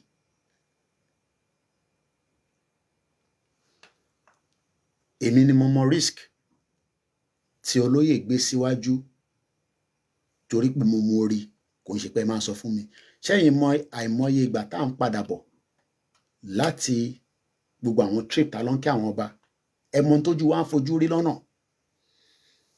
Ṣé mọye mọ́tò mi tó gbá wa àbí torí pé àwa sọ. Ẹ mọye accident ta ní. Àbí adúpẹ́ fáwọn tó ní ilẹ̀ Yorùbá. Adúpẹ́ pé àwa náà dúró. Adúpẹ́ fún Jésù Kristi. Adúpẹ́ fànọ́bì. Adúpẹ́ fún gbogbo àwọn òòṣà ilẹ̀ Yorùbá tí wọ́n ń tì wá lẹ́yìn torí tá bá rúbọ oúnjẹ. Tó bá jẹ́ pé bá ṣe ń lọ yẹn tàwa ó ti ṣẹlẹ̀ o, ẹ gbà wá o. Irú àwọn ọ̀rọ̀ rúnrún bẹ́ẹ̀ làwọn kan retí. Kò ń ṣe gbogbo ẹ̀ ní máa sọ lórí program. Do you know how many accidents tèmi àti olóyè tájọ wà no same car àbí kémi wà ní escort tó wà lẹ́yìn tí mo ní evidence ni o ká sọ lórí social media rí? Do you know how many accidents that happened? Do you know how many things that went wrong lórí pé bóyá àbí kó máa ṣẹlẹ̀ àbí kò ní ṣẹlẹ̀? So tí olóyè bá wá ní opportunity láti wà nínú Nàìjíríà lọ́wọ́lọ́wọ́ ẹ̀, so inú tẹ̀yìn kan dùn ó bó ṣe dé Nàìjíríà kó dákẹ́ kó má sọ̀rọ̀ mọ́ àbí bẹ́ẹ̀ kọ́? Bó ṣe ń kí Tinubu yẹn tó ń dé APC fìlà ó upset gbogbo yín.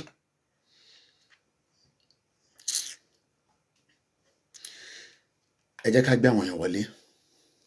Mo kí ẹ̀yin èèyàn wa. A wà lórí Twitter space. Lẹ́ẹ̀kan sí, mo kí gbogbo ẹ̀yin tí a bá jọ ní làákàyè.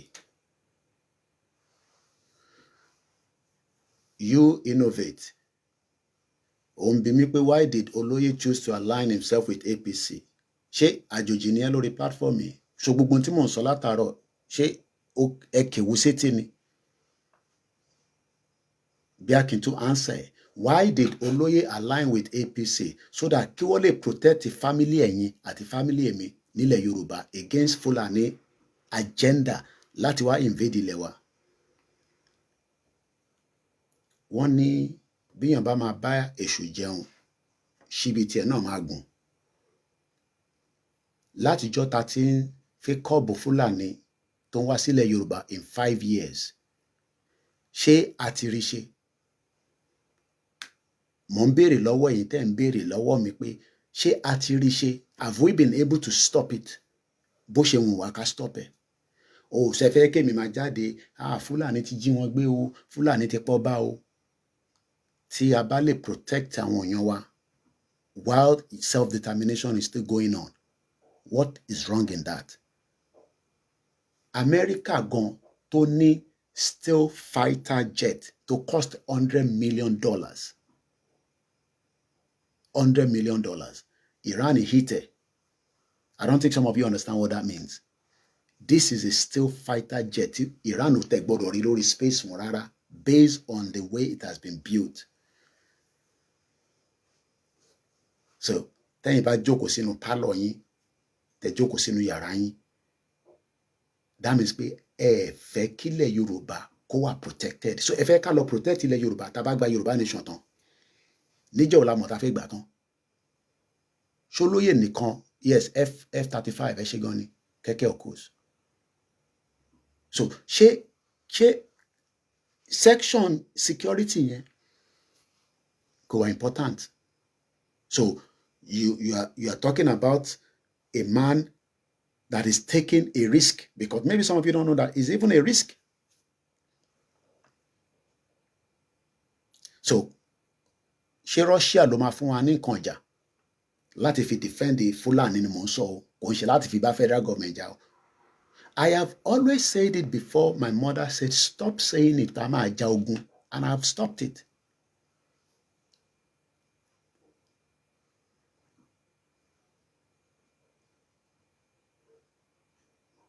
The agenda of the Fulani is well grounded, is well known. Ṣé mọ̀ pé gbogbo ohun tí King Charles fi sọ fún Tinubu on a state visit, they never mentioned the genocide of Christians in Nigeria. And you want us to believe that they don't know. Because agenda tí wọ́n ní pé keep Nigeria for as long as you can. But should we allow the insecurity to continue to flourish because we want to keep self-determination clean? Barely, because they are less concerned.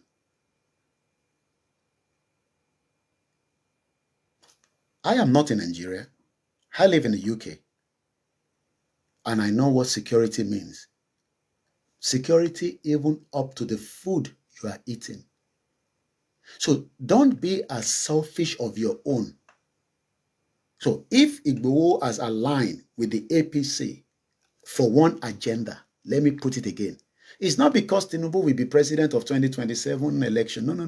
Tinubu will win. We know that I've told you he will rig himself in. Ẹni tó bá jẹ́ current president has the power to hold on to that position, but he cannot do more than 2 terms.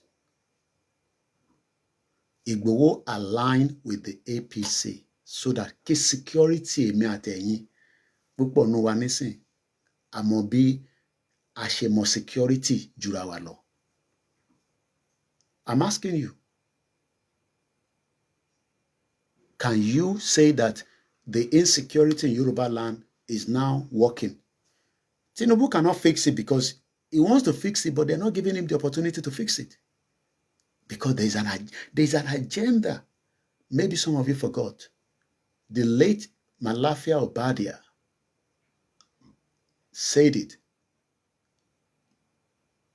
that there is an agenda. And that agenda has not left Yorùbáland. And what is the agenda? Maybe I should just remind us. Let me see if I can pull up that video. Kakok snip view. Katubere si wa gbe eyan wọlé. Mo ke eyan wa lẹ́ẹ̀kan sí. My name is OLAYOMI KOIKI. Don't come and ask me. Don't come and tell me, oh, inti olóyè lọ ṣe yẹn kò tẹ́ mi lọ́rùn. Ẹni tó bá tẹ́ lọ́rùn, stick to the self-determination that we are doing and forget about olóyè. And if you are not happy with the whole thing, then walk away. Àwọn kan support Yorùbá nation tẹ́lẹ̀ látilẹ̀. But for the security of Yorùbáland, if you have to align with the devil to secure Yorùbáland, I don't think it's wrong. Because how do you secure it? Ṣé Putin máa bá yín sọ̀rọ̀ ni? Which of the country around the world will give you that support? Tọ́ba tẹ̀ máa wá fún wa ní support, ṣe expect wa ká wá sọ síta.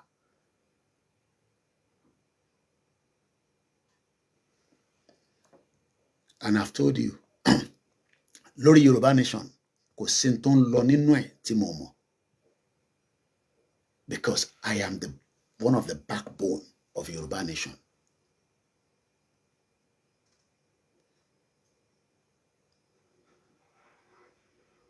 But I will never tell you everything that I know.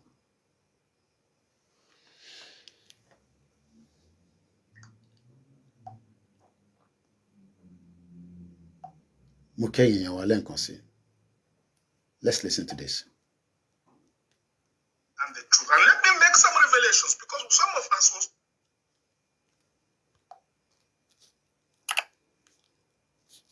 Listen to this. And the truth. And let me make some revelations, because some of us also have our own intelligence networks. Okay. Have met with some of the bandits. We have met with some of their high commanders. 1 or 2 who have repented. Okay. They have sat down with us. You remember him? Not once. Malafia Obadia. Not twice. Okay. They told us that one of the northern governors is the commander of Boko Haram in Nigeria. Okay. Boko Haram and the bandits are one and the same thing. They have Boko Haram and the bandits are one entity. Mumbo, I will respond to some few questions and I will quickly pick calls. Please, where is Baba? Professor Akintoye is currently in America and is still the leader of the Yoruba self-determination. Baba Akintoye is still the leader of the Yoruba self-determination. Professor Adebanji Akintoye, I will be in a meeting with him again tomorrow. Lagbara Eledumare. I was in a meeting with him last week Sunday. And Baba Akintoye is the one that drafted the letter that Igboho took to Downing Street. Koichi Igboho no draft the letter.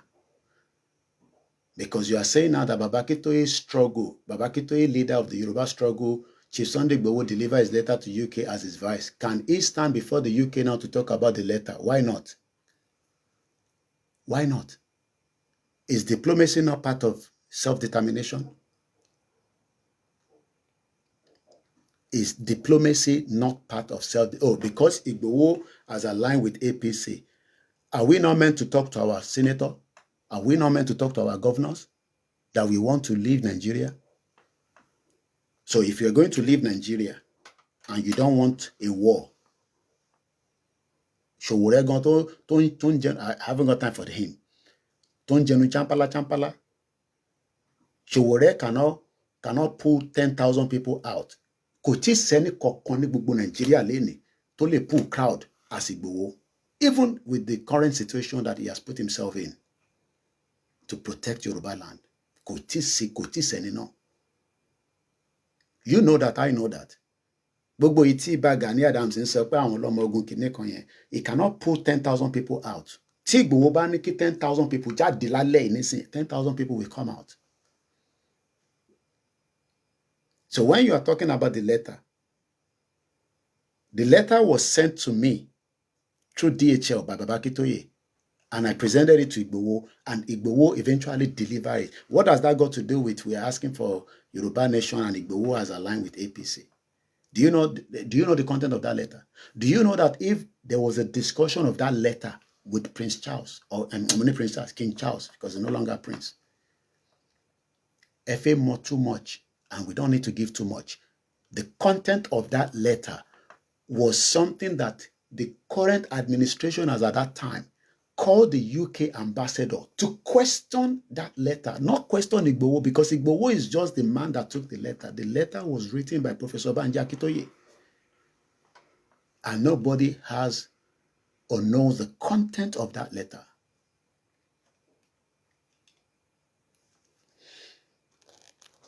Malafia told us, warned us that that agenda is real. How many years ago ni Malafia ti kú nísìn? Èèyàn mélòó ló mọ̀ gbà tí Malafia ti kú nísìn? Malafia Obadia must have died how many years ago now? Has the agenda of the Fulani changed? So because Igboho aligned with APC, does that mean that APC will fix Yorùbáland for us? No. But if we can get ourselves out of protecting our land, I'm not talking about, the agenda is to Islamize Nigeria. I'm a Muslim. I was born a Muslim. Do I want to be Islamized? No. Do I want to live in a Sharia country? No.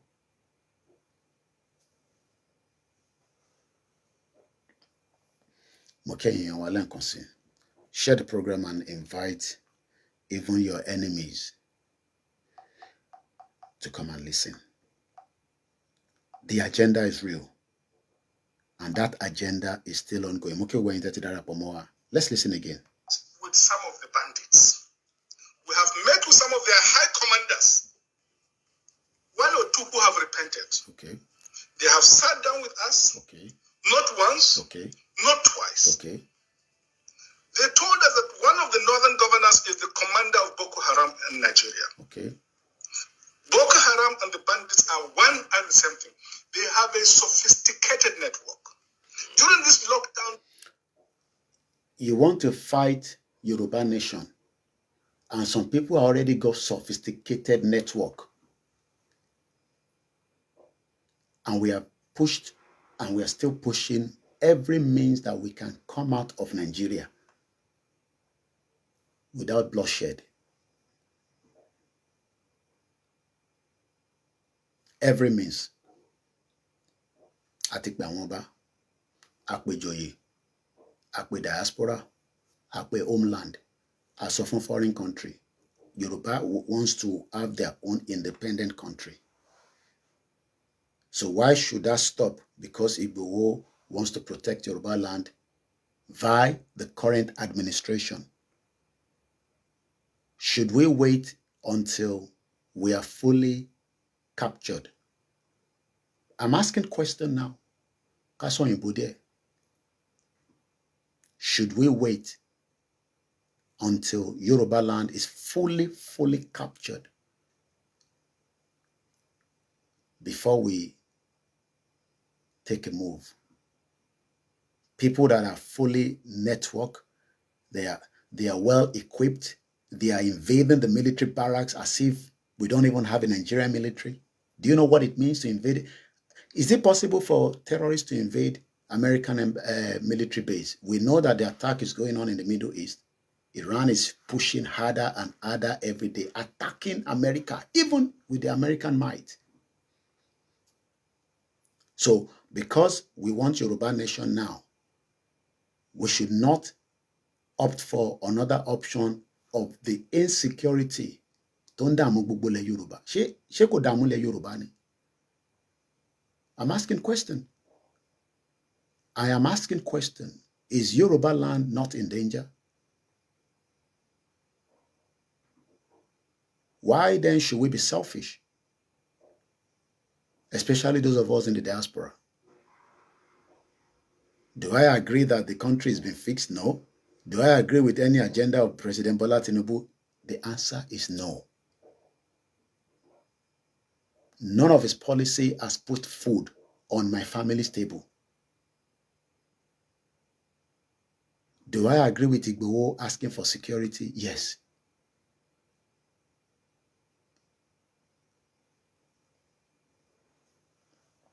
So don't come here and tell me, oh, Koiki, yeah.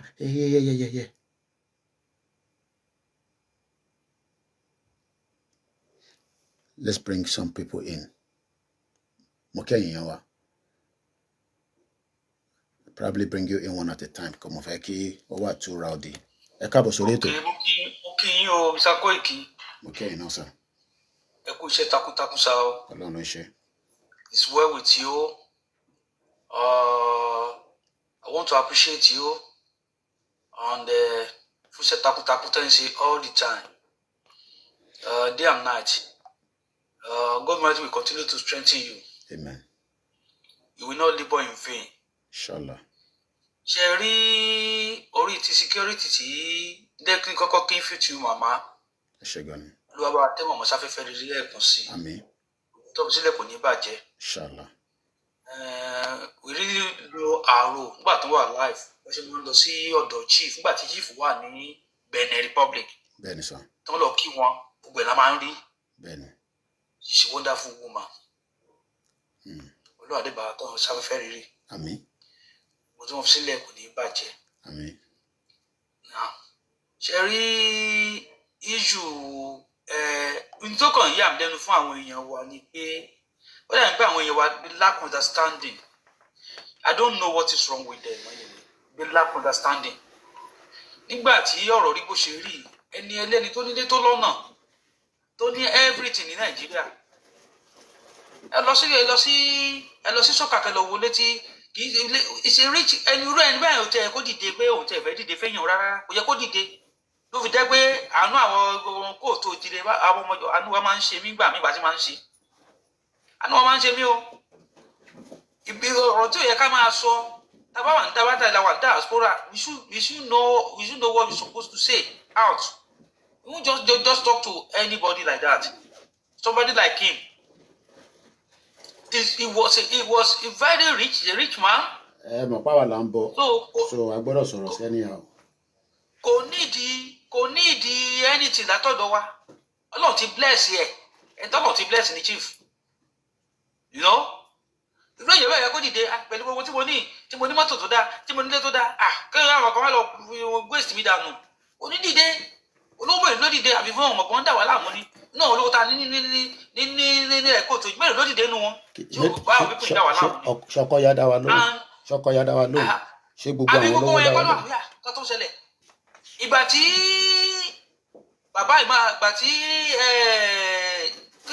chief tó dìde, lálẹ́ tó dìde. Ló fi jẹ́ pé ohun tó ń dùn mí ni pé àwọn ọmọ Gani Adams wọ́n wá attack chief. Ó lè jáwọ́ ló wà káàkiri tó wà attack chief. What you are doing is very, very wrong.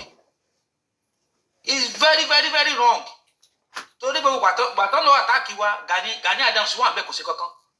Ẹláwọn kan lọ síbi kan wọ́n lọ gun ẹnìkan nígbà wo. Oye tí wọ́n bá fi hàn jóyà àwòdù yẹ kó lè gbádùn yẹn náà.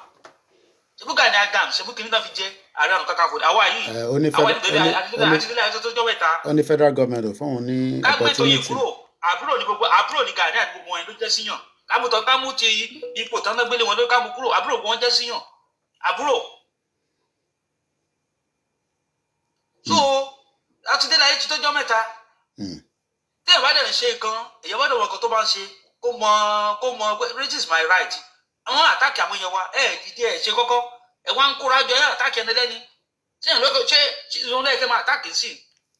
ó wà lẹ́sàì for almost 5 years kò lè sùn kò lè wó ọkọ̀ ẹ̀ ò balẹ̀ ó níyàwó kò níbi tó yẹ kó tó ibi tí gbogbo ìtura ìwà ìfẹ́ kó dúró sí wọn ò dúró síbẹ̀ kò lè dúró bẹ̀.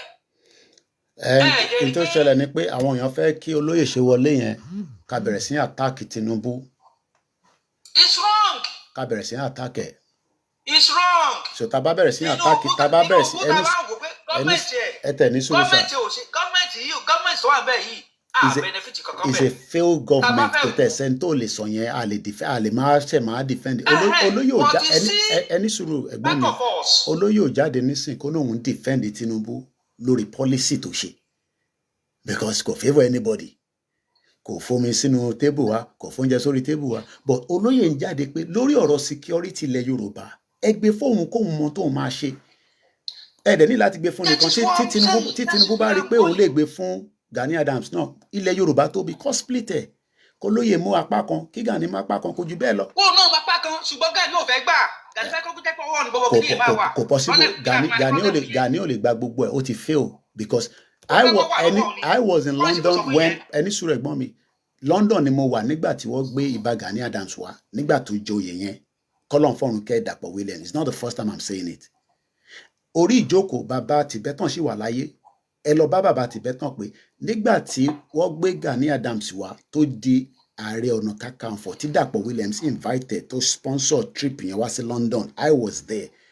nǹkan kan tí mo gbọ́ mo tẹ̀ mọ́ bàbá Tibetan yẹn dáadáa nígbà yẹn níjọ́ náà lọ́hùn bàbá Tibetan sọ pé kí Gani Adams kọ́ lọ wá bá ṣe máa ṣọ̀rọ̀ oko ilẹ̀ Yorùbá I'm talking about before 2019 ni mo ń sọ yìí I'm talking about bí 2017 around that time pé kọ́ lọ wá bá ṣe máa ṣe ọ̀rọ̀ protect ilẹ̀ Yorùbá pé tó bá fẹ́ tractor ẹni sùúrù pé tó bá fẹ́ tractor Tibetan is still alive Gani Adams is still alive ẹ lọ confirm lẹ́nu wọn pé tó bá fẹ́ tractor òun máa ṣe gbogbo bí tractor yẹn ṣe máa wá láti America Tibetan said it I was in the room so how come we've not been able to protect Yorùbáland today if we know Gani Adams will have done it that means he has failed ẹni tó bá nílùú òyìnbó ẹni tó bá ti fail it fail ẹ lè sọ pé nísìnyí olóyè fail olóyè has not failed anybody because at the end of the day Yorùbá nation is not just olóyè olóyè is just one person. ṣé ẹ rí nǹkan tó ń ṣẹlẹ̀ Mr. Koiki nígbà tí àwọn ọmọ Gani tí wọ́n dìde tó bẹ̀rẹ̀ sí àtàkì chief ń sìn tó dá àwọn ló bọ́ síta ṣé ẹ mọ̀ pé kí chief tó travel báyìí ní bọ́ sí àtàkì ẹ̀ náà nìyẹn àwọn ọmọ Gani náà ni.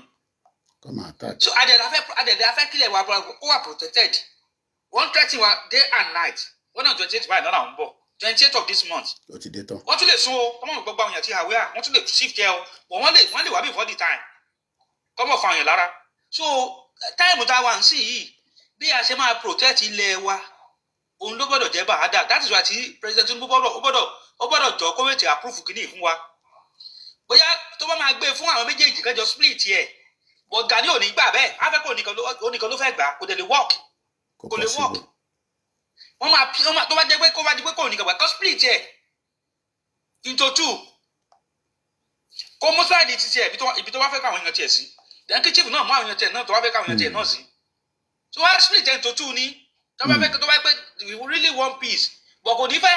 Okay. bí kíkiní yẹn kó gbóná máa gbé kíní yẹn fún kò possible tó wà lọ́pọlọ ẹ̀ tó dẹ̀ lè work. kò possible. we are not fool. we are not fool ẹ ṣe gan ni. chief ò béèrè owó. bó tẹ béèrè owó fún budget tó máa fi ṣe tó fi ṣe ni. wọ́n máa fún ìjẹ́ pé kò ní di demand fún eléyìí demand fún owó ti ẹni eléyìí demand fún owó ni. láti mọ̀ pé eléyìí máa lè ṣe kankan fún wa báyìí. ok mo ń bọ̀ padà. and kò dẹ̀ lè help situation. bẹ́ẹ̀ni ọwọ́ tá a wà ní.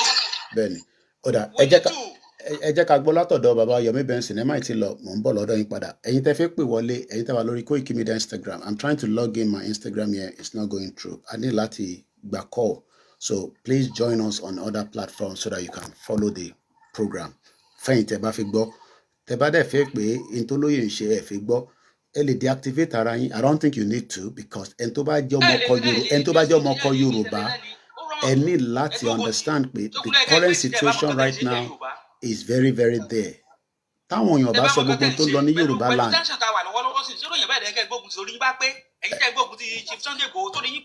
ẹ̀kọ́ orí gbogbo wọn tẹ̀lé pé mo ń bọ̀ ẹ jẹ́ ká fún ẹlòmíràn láyé ẹ bá wa mute bàbá wa ẹ jẹ́ ká lọ sọ́dọ̀ Mr. Yomi Benson ẹ bá wa dá sọ̀rọ̀ náà máa fi nọ́mbà síta in a minute mo kí gbogbo èèyàn wa ẹ bá gbóhùn sókè bàbá wa Yomi Benson ẹ káàbọ̀ sórí ìkànnì wa. Bros Koiki. ẹ kọ́lẹ́ mọ́. Mo kí tí mọ́mì yín mi jẹ́ mọ̀ kí wọ́n ti pa láìsí. ẹ ti jẹ gbèsè nìyẹn tẹ́ ẹ bá mọ̀ ṣé irú ẹ̀yin lẹ́ẹ̀kan má mọ̀ pé alájà ti kú ẹ ti jẹ gbèsè nìyẹn o torí gbogbo àwọn èèyàn ti dáwó òkú ẹ̀yin dáhùn sí ẹ ti dáwó òkú nìyẹn ẹ gba gbóhùn sókè Ọlọ́run bá ń foríjì wọn ìyá dáadáa. Ṣé rí tí n bá kàn ń ro ọ̀rọ̀ àwọn Yorùbá ó máa ń ṣúyàn tẹ́ bá wò ó téèyàn bá wò ó dáadáa ṣe rí ńgbà míì tó bá fi pé ó ti yẹ kẹ́ ẹ bá nígbà tá a tẹ̀ ń sọ̀rọ̀ ibi tó rọ̀ Yorùbá dé sí ọgbọ́n ló gbà ṣe mọ̀ pé ọ̀rọ̀ problem tá a ní nínú Nàìjíríà sí the whole world ni wọ́n ti rí pé Nàìjíríà yẹn ò lè wà lójú kan kò fẹ́ Nigeria is a failed state. Everybody knows that. The whole world Israel ti mọ̀ pé Nigeria is a failed state. America ti mọ̀. Everybody knows. Everybody ló ti mọ̀. Britain gan mọ̀ pé Nigeria is a failed state. Okay, I'll start it from here. I'm going to start it from here. Mo ń gbọ́ program kan ní ẹnu máa kàtà ń pè ní àdàbà.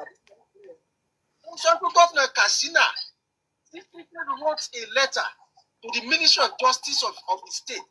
Wọ́n rí bí sí àwọn repentant Boko Haram. Àwọn Boko Haram yẹn ni wọ́n fèsì àwọn kínátì ìpè fìjìláńtì kìíní wọn ní ìbátú wípéjò. Bí 19 ni wọ́n mú balẹ̀ náà fìjìláńtì kìíní wọn ní Katsina State bẹ́ẹ̀. Àwọn tí tó yẹ pé à ń sọ̀rọ̀ pé májèkú kó tán láwọn. Àwọn kan lórí àwọn sàbúrú ṣá. Ìtì iṣẹ́ tí máa kẹ́ fẹ́ gbà gan is a very risky job. Very risky. Ó wà risky gan. Èèyàn tó jẹ́ kó tiẹ̀ yẹ kó ra jókòó kó lọ fún ìta àwọn ọmọ ẹ̀ ní. Kó táwọn ọmọ ẹ̀ kó má tiẹ̀ bá wa dá sí mọ́. Kí ni kan àwọn èèyàn pẹ̀lú yẹn? Sí tó kan àwọn èèyàn pẹ̀lú yẹn. Ẹ̀wọ̀n àìsàn ti dé.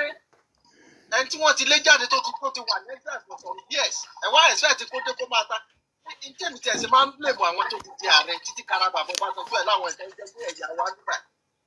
Èmi ò láìkí Tinubu omi láìkí ẹ̀fọ́ anything o. I don't like him.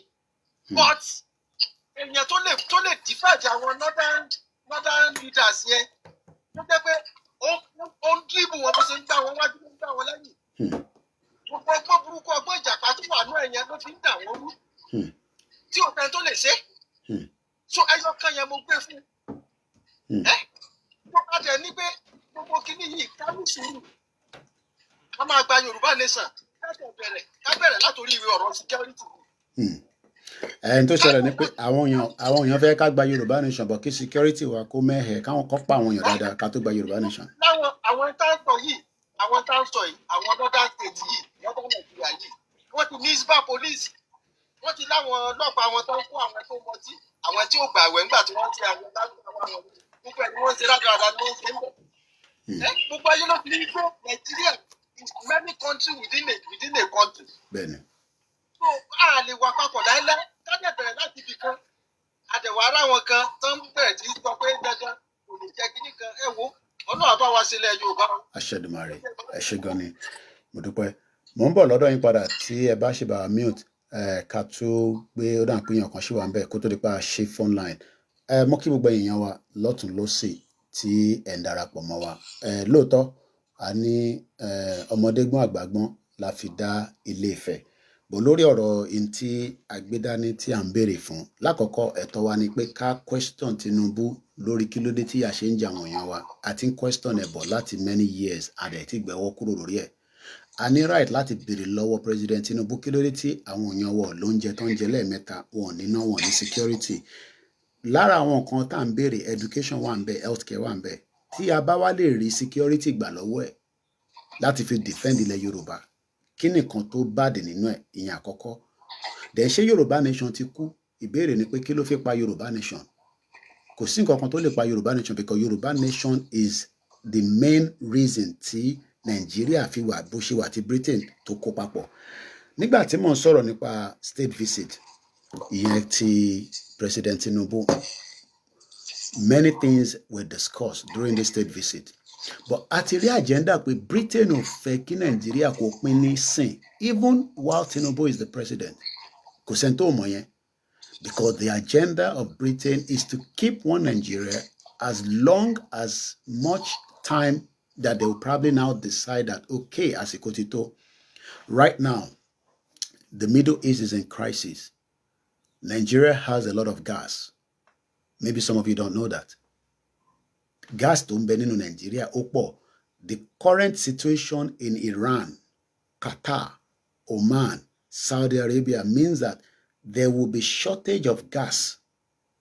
Níbo ló ti need the gas yẹn? That is why they were building the pipeline from Nigeria going straight to Morocco, connecting to Niger, out back to Europe. But now they're having issues because of Burkina Faso. Because Traoré kò fún wọn ní that entry mọ́.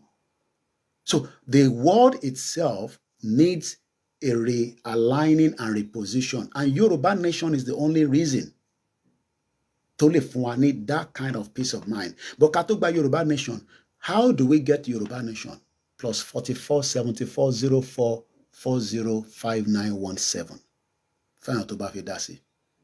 How do we achieve or get our quest for Yoruba nation? Are we going to engage? Are we going to dialogue? Are we going to fight? How do we achieve that agenda of Yoruba nation? Ọ̀nà wo la fẹ́ gbà fi gba Yoruba nation? There are many options on the table. United Nations doesn't give you a country. If you like, cry from thy kingdom that your country is not working. They don't give a country. And we have done a lot of program on that. So let's go straight to the caller. Mombo Lodo in Babawa Yomi Benson. We have a caller from the US. Eba Agbon's okay, brother wa. My lovely brother, OLAYOMI KOIKI. Ekaro. It is well with you and your family. I share the marriage. Ọlọ́run á bá wa fi ìtura fún màmá wa níbi tí wọ́n ti ń sinmi. Amen. Ọ̀rọ̀ àwa ọmọ Yorùbá kò ní yé surprise you because the way our people are thinking, they are so shallow in the way they think. And when she was shallow in thinking, a lot of people are arrogant with it as well. In the first instance, a ní akẹ́gbà Yorùbá nation.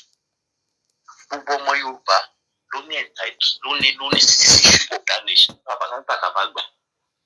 Ṣé tí a bá gba Yorùbá nation, ṣé gbogbo àwọn tó wà ní politics lẹ́nu tó wà ní APC lẹ́nu ṣé a máa lé wọn kúrò nínú ilẹ̀ Yorùbá ni? Ṣé a máa lé wọn kúrò sí wọn nítorí pé wọ́n wà ní APC wọn ṣọmọ Yorùbá mọ́? Àbí gbogbo àwọn tó jẹ́ pé wọ́n sí in the movement tí wọ́n bá wa pariwo àṣọ pé torí ẹ̀ wọ́n dá ọmọ ìṣọmọ Yorùbá mọ́, so they cannot live in Yorùbá nation or they won't have citizenship of Yorùbá nation. Àbí tá a bá gba Yorùbá nation a máa sọ pé Bọ́lá Tinubu is no longer a Yorùbá person, so I deny any citizenship. I withdraw citizenship. I don't know how our people are thinking. Àbí tí Bọ́lá Tinubu kàtẹ̀wá ní òkè Ọlọ́run tẹ̀ wá lòlẹ́ ní kó kàtẹ̀wá decide òkè ẹja tẹ̀ pín kínní ọmọ Yorùbá ẹja máa lọ. Ṣé ẹ máa sọ pé ẹ fẹ́ nítorí pé APC president APC ló ti di president Nigeria? I don't understand what's wrong with our people. Why is the world talking about diplomacy? Diplomacy is that part of diplomacy. Ṣé a máa sọ pé torí pa fẹ́ ṣe Yorùbá nation ó kí wọ́n máa wá pa wá tú? So ká máa pariwo Yorùbá nation now. Then tá máa tíyàn pé gbogbo a máa tún dáwó àwọn pé àti lọ fowó yẹn wọ́n á tún fi ra wẹ́pọ̀n wọ́n á tún padà wá fi gbé ẹlòmíì. Àwọn èèyàn kò sóúnjẹ kò sí nǹkan kan ká máa pariwo Yorùbá nation now. And these people that are making comments, you only see them on the social media. When it comes to real engagement, they will not come out. When it comes to rally, some of them will not even come out. When it comes to, okay, let's make some contribution, they will not come out. They will only be on the social media just to make comment because talk is cheap. I don't understand what is wrong with them. And my question is this. Ṣé Olóyèbó should sign contract pẹ̀lú ṣé wọ́n gbé contract Yorùbá nation fún? Did he sign any contract with anybody? Wípé okay o, wọ́n ti sign contract ẹ̀dẹ̀ ti sanwó fún. So because of that, he has to execute the contract. Ìbò ló ti sign contract with anybody. He came in willing. Àgbogbo nǹkan tó ṣe lójú ayé wọ́n fẹ́ kó nǹkan tó ṣe lójú ayé kó bàjẹ́. Gbogbo all this time tí wọ́n ti arákùnrin mọ́lé tí ò lè yọjú sí àwọn tí ò lè yọjú sáwọn ọmọ. These idiots are sleeping with their husband and their wives. Àbí ṣé wọ́n fira wọn dí ni? ẹni tó bá lè sọ pé kò tẹ́ wọn lọ́rùn ibi tó lóye wò ó ṣe dé let them take it up from there káwọn náà pariwo Yorùbá nation now a máa support wọn. So my point is just that Yorùbá should stop being unnecessarily arrogant, ignorant and arrogant, selfish. They should stop doing that. They can focus on the reality. Do we need security now? Yes, we need it. Can we just declare Yoruba nation right now tonight? No, we cannot. Okay, before the Yoruba nation gets declared, do we need to secure our land and secure it from those who want to take it over from us? Even before the so-called declaration, yes, we need to defend the land. How are we going to defend the land? We don't know why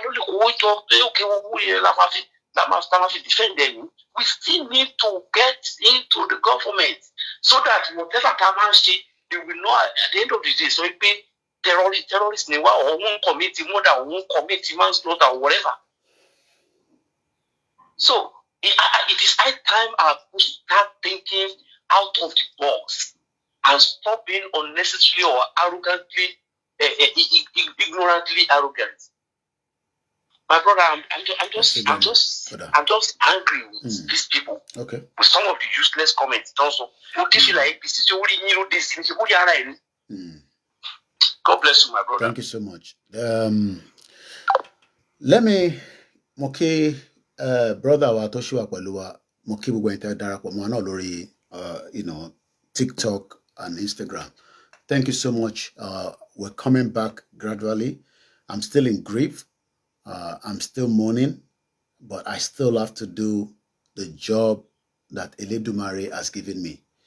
Regardless of whatever anybody say, between myself, Igboho, the movement, we don't give a care. We don't care because one thing is, I'm going to read what Chatham House is. Monibi by Letimawa, educated, if you want to listen.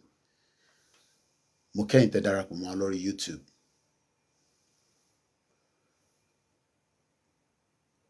Ibibai ni Etimawa, well grounded, because this is the only channel that does a lot of detailed explanation, take you around the world, bring you back home, and explain the nitty-gritty. Kò ṣe pé àwọn platform tó kù náà olúkálùkù ló ní their ways of doing things, and everybody that has followed me in the last 5 years knows that we have just started. I know you want to hear a lot, but we are coming up. Okay. Baba mi Yomi Benson, Kinto Ka Inti Chatham House so. I want to Mofegbe, I'm gonna bring one or two people. Be a fair response in particular scholar so before we read what Chatham House. And most people don't even know who Chatham House is, but I will tell you a little bit more. Mokofegbe, one or two people wale, and then we would go straight into it. Go ahead, Mr. Yomi Benson.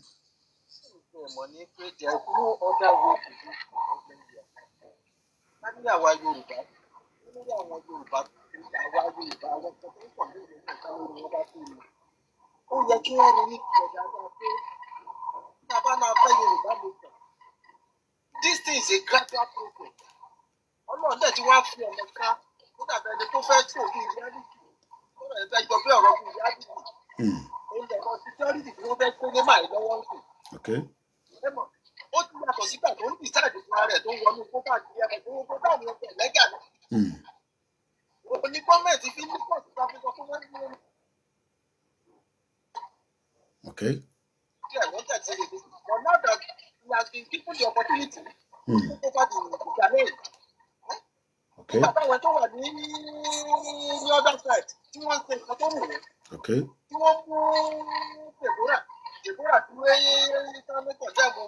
Tọ́sán mọ́lẹ̀ tó pàdánù. Tí wọ́n ṣe lè lóyè tí wọ́n pàdánù. Ẹ̀yin òun ṣe Boko Haram o. Ìyẹn ìgbọ́njú tọ́kì tí wọ́n ṣe lọ́dọ̀ wọn ni ọmọ tí ó jalè. Nígbà oríṣiríṣi ni wọ́n ṣe lọ́dọ̀ wọn. Wọ́n dẹ̀ tí wọ́n ń kórí burúkú yẹn ẹ̀jẹ̀ kórí burúkú yẹn tí ń sẹ̀ kalẹ̀ ó tún sọ̀rọ̀ nígbàdàn lọ́dọ̀ wa ń dé. Wọ́n mẹ́kú ọba adájẹ́ wọ́n ń jiyàn gbé káàkiri. Àjẹ̀ wá ní kíkí náà yìí kó tiẹ̀ bọ́ sí. Ṣé wá ní kó ti yẹn ti wá mì pé Yorùbá nation ṣe ṣe máa ń rìn ẹni. Okay.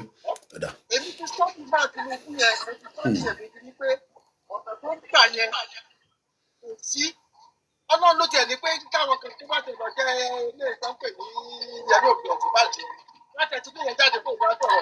Wá ti take it out. Wá ti take tó bá yẹ pé Yẹmí Ọ̀sínbàjò lọ́wọ́ àbẹ̀rẹ̀ wá ti take it out. Ọ̀dà. Wọ́n Tinubu yẹn ẹni pé bó ṣe ń jí pẹ̀lú wọn bó ṣe ń tẹ̀ wọn lójú ló ń tẹ̀ wọ́n lọ́rẹ́ lẹ́yìn ìyẹn ló dẹ̀ dájú. Ọ̀dà. Mo ń bọ̀ padà lọ́dọ̀ yín sà. Ẹ jẹ́ ká lọ sọ́dọ̀ the man. Ẹ bá gbóhùn sókè ká tó lọ sọ́dọ̀ bàbá wa Adé. Padà Ládé rádà. Ẹ káàárọ̀. Ẹ̀pẹ̀lẹ́ báwo nìkan. Àdúpẹ́ fọlọ́run. Paris làwọn ti ń sọ̀rọ̀ ẹ̀pẹ̀lẹ́. Àdẹ̀kù ìdè màmá. Ọlọ́run bá fọwọ́ jù yín. Inshallah láṣẹ Èdùmàrè àmì Jésù Kristi. Ẹ ṣé gan ni. Ẹ bá gbóhùn sókè. Most things tí mo fẹ́ sọ ni àwọn máa tán pè lẹ́ẹ̀kan yẹn ti sọ. Lákọ̀ọ́kọ́ àwa Yorùbá arrogance wa ti pọ̀ jù. Ó ti pọ̀ jù. The way tí wọ́n fi ń ṣe ẹnu tẹ́ńbẹ́lú olóyè. Èmi kan tún wá wò ó ni pé àbò ní contract ta sign pẹ̀lú olóyè tí ó tó bridge contract yẹn. Ẹ jẹ́ n play devil advocate. Ṣé a fẹ́ fi ẹ̀mí olóyè sínú pé a fẹ́ gba Yorùbá nation kẹ́mi ẹ̀ já sínú ẹ̀? Kò yé mi o. So torí a fẹ́ ẹ má bínú sá ẹ má bínú pé mo interrupt yìí máa fún yín ní gbogbo ààyè. Ṣé torí a fẹ́ gba Yorùbá nation nísìn ẹ̀mí olóyè gbọ́dọ̀ já sínú ẹ̀? Ẹ̀mí Koikimedia gbọ́dọ̀ já sínú ẹ̀? Ẹ̀mí gbogbo àwa tájọ́ ń ṣe gbọ́dọ̀ já sínú ẹ̀? Ṣé àfi enjoy ẹ̀ ni then nígbà tá a dẹ̀ sí lè pé ìjọba ìlú máa bọ́ sí ṣé a fẹ́ kí olóyè jáde ká já gbogbo ìjà yẹn tán kẹ́mi gbogbo á já sí ká wá filẹ̀ fáwọn ọmọ wa àbí báwo àbí a máa fi ọgbọ́n láti fi débẹ̀ ni àbí báwo ẹ bá mi gbóhùn sókè. My brother ẹ jẹ́ kí sáré sọ̀rọ̀ lórí àárín yẹn. Ṣé ẹ rí nǹkan tó ń ṣẹlẹ̀ láàárín yẹn a gbọ́dọ̀ kọ́kọ́ wá secure ọ̀nà à ń sọ pé a fẹ́ gba Yorùbá nation wá secure wọ́n ń gbé wa pa wọ́n ń pa wá lọ́sàn wọ́n ń pa wá lóru wọ́n ń pa ọkùnrin wọ́n ń pa gígùn. Ok a lè dá oko mo kí yàrá Christina àwọn sọ̀rọ̀ pa fẹ́ gba Yorùbá nation Paris jìnnà mo kí ok. Ìyàwó investors ló lè wà Nàìjíríà sí lọ́lẹ̀ sọ́wọ́n fẹ́ wá invest. Wọ́n tẹ̀ máa wá ibi tó máa dé sí ló máa yàtọ̀ ni wọ́n lè wà lẹ́kọ̀ọ́ àtàbújá wọ́n lè má dé Oǹdó àti Ìjẹ̀bú Òde lọ́dọ̀ ibi táwọn abúlé tèmi wà ẹ yí àpadà lọ sọ́dọ̀ bàbá wa ní Paris ẹ gbóhùn sókè. So lákọ̀ọ́kọ́ a sign contract pẹ̀lú máa yẹn 80 million náà pè wá máa yẹn ò sí lé problem wà everywhere mute wọ́n padà dé ṣe rí nǹkan tí olóyè ṣe yẹn èmi àti yẹn kan ti jà mí báyìí lórí ọ̀rọ̀ yẹn mo sọ pé wọ́n ní ẹni kan tó bá máa mú kinní kan ọgbọ́n lèèyàn máa fi ń ìrù tó bá bà sórí ẹ̀pọ̀n ọgbọ́n lèèyàn máa fi ń pa. ẹ̀rí mi pa. ṣe rí ti security tí olóyè gbà lọ́wọ́lé yẹn in fact kó tó di pé wọ́n wá dáríjì olóyè wọ́n máa ń sọ fún ẹni yẹn pé àwa la kó problems olóyè lọ́rùn kálá tí mo ní security yẹn ni ọba ti máa ṣe lọ ní day one àtàfi mọ̀ wọ́n kọ́ má dá sí wa ṣùgbọ́n wọ́n wà pẹ̀lú wa. mo ní by now onílé àtàlejò àti máa lọ sóko nílẹ̀ Yorùbá gbogbo àwọn Fúlàní yẹn àti lọ. So tí bá gbọ́ yín dáadáa it's like pé a slow down the insecurity tó ń ṣẹlẹ̀ látara pé olóyè join ní movement yẹn. ó join wa yes ọtí sìn tọ́lọ́ndẹ̀ wá gbé lágbájá sókè lọ́hùn kò sẹ́ni tó gba tiwọn náà bọ̀. ṣé mọ̀ pé ní 2021 tí mo wà ń lé and I think ọ̀rọ̀ tí mo bá sọ àwọn èèyàn lè reference pé lóòótọ́ ni èèyàn yóò padà ẹni tó bá ń parọ́ ṣé mọ̀ pé ní 2021 mo ní èmi àtolóyè lọ sáwọn abúlé kan wọ́n lọ ń ra kí ló máa ń pe èyí tó fi ń ṣe ẹ̀kọ́ tó bá bẹ láṣẹ èlùbọ́ ló máa ń fi yọ lára cassava ní abúlé yẹn tẹ́lẹ̀ tó bá ti bẹ̀gẹ́ yẹn wọ́n máa sa sóhun àbí wá wà lọ ló máa di kí ló máa di ó máa di ṣe ọdìláfú wọ́n wá ń sọ fún wa pé àwọn ló ń ra láfú níta wọ́n ṣe máa lọ sọ́jà lọ ra láfú wọ́n ní right wọ́n ní opportunity láti bẹ̀gẹ́ yẹn mọ́ kórùn sa nítorí pé àwọn Fúlàní ti invade ibẹ̀ yẹn now based on ten sọ nísinsìnyí mọ̀ pé tó wáyé pé security yẹn ó wà tight tẹ bá rántí pé ní July last year tan travel mo sọ fáwọn èèyàn wa pé mo rí tọ́ lé ẹ̀gẹ́ káàkiri mo rà gbogbo ara iṣẹ́ tí wọ́n ṣe sí gbogbo òkè ògùn nìyẹn because wọ́n ti defend ibẹ̀ yẹn to some extent táwọn èèyàn ti ń padà sóko but kò tí ì ṣẹlẹ̀ lẹ́kìtì kò tí ì ṣẹlẹ̀ ní Kogi so a ṣe ní influx of Fúlàní tó ń wọlé tó jẹ́ káwọn èèyàn dá oko yàtọ̀ sáwọn tó ń jíyàn gbé ni mò ń sọ nísìnyí àwọn èèyàn lè dá oko ṣé àmọ́ pé tó máa mọ̀ pé a lè dá oko ebi ń pa àwọn èèyàn a sọ fún èèyàn pé padà lọ sóko because àwa gan fi ṣàgbẹ̀ but the problem is kò sí ọmọ Yorùbá kan lénìí níbi tílẹ̀ ṣúdè wọ̀ bí bá bálẹ̀ ẹni náà dá nílẹ̀ Yorùbá àfi tó bá ní security pé tílẹ̀ bá mọ́ ní òníyò láago 6 wàá dá wọnú igbó ẹ̀ láago 6 ni mò ń sọ whereas by 6 yẹn yẹ káwọn èèyàn ti wà lóko kọ́ ti máa weed kọ́ ti máa ṣe this kọ́ ti máa ṣe that so the insecurity is a big threat so a fẹ́ gba Yorùbá nation kò ní kankan ṣe pẹ̀lú a fẹ́ defend ilẹ̀ wa a gbọ́dọ̀ defend ilẹ̀ yẹn Yorùbá nation is an ongoing mo ń gbọ́ yín bàbá wa láti Paris torí mo fẹ́ sáré ka kíní in táwọn charter máa sọ lórí ọ̀rọ̀ Tinubu ẹgbọ́n sókè mo ń gbọ́ yín sá láti Paris.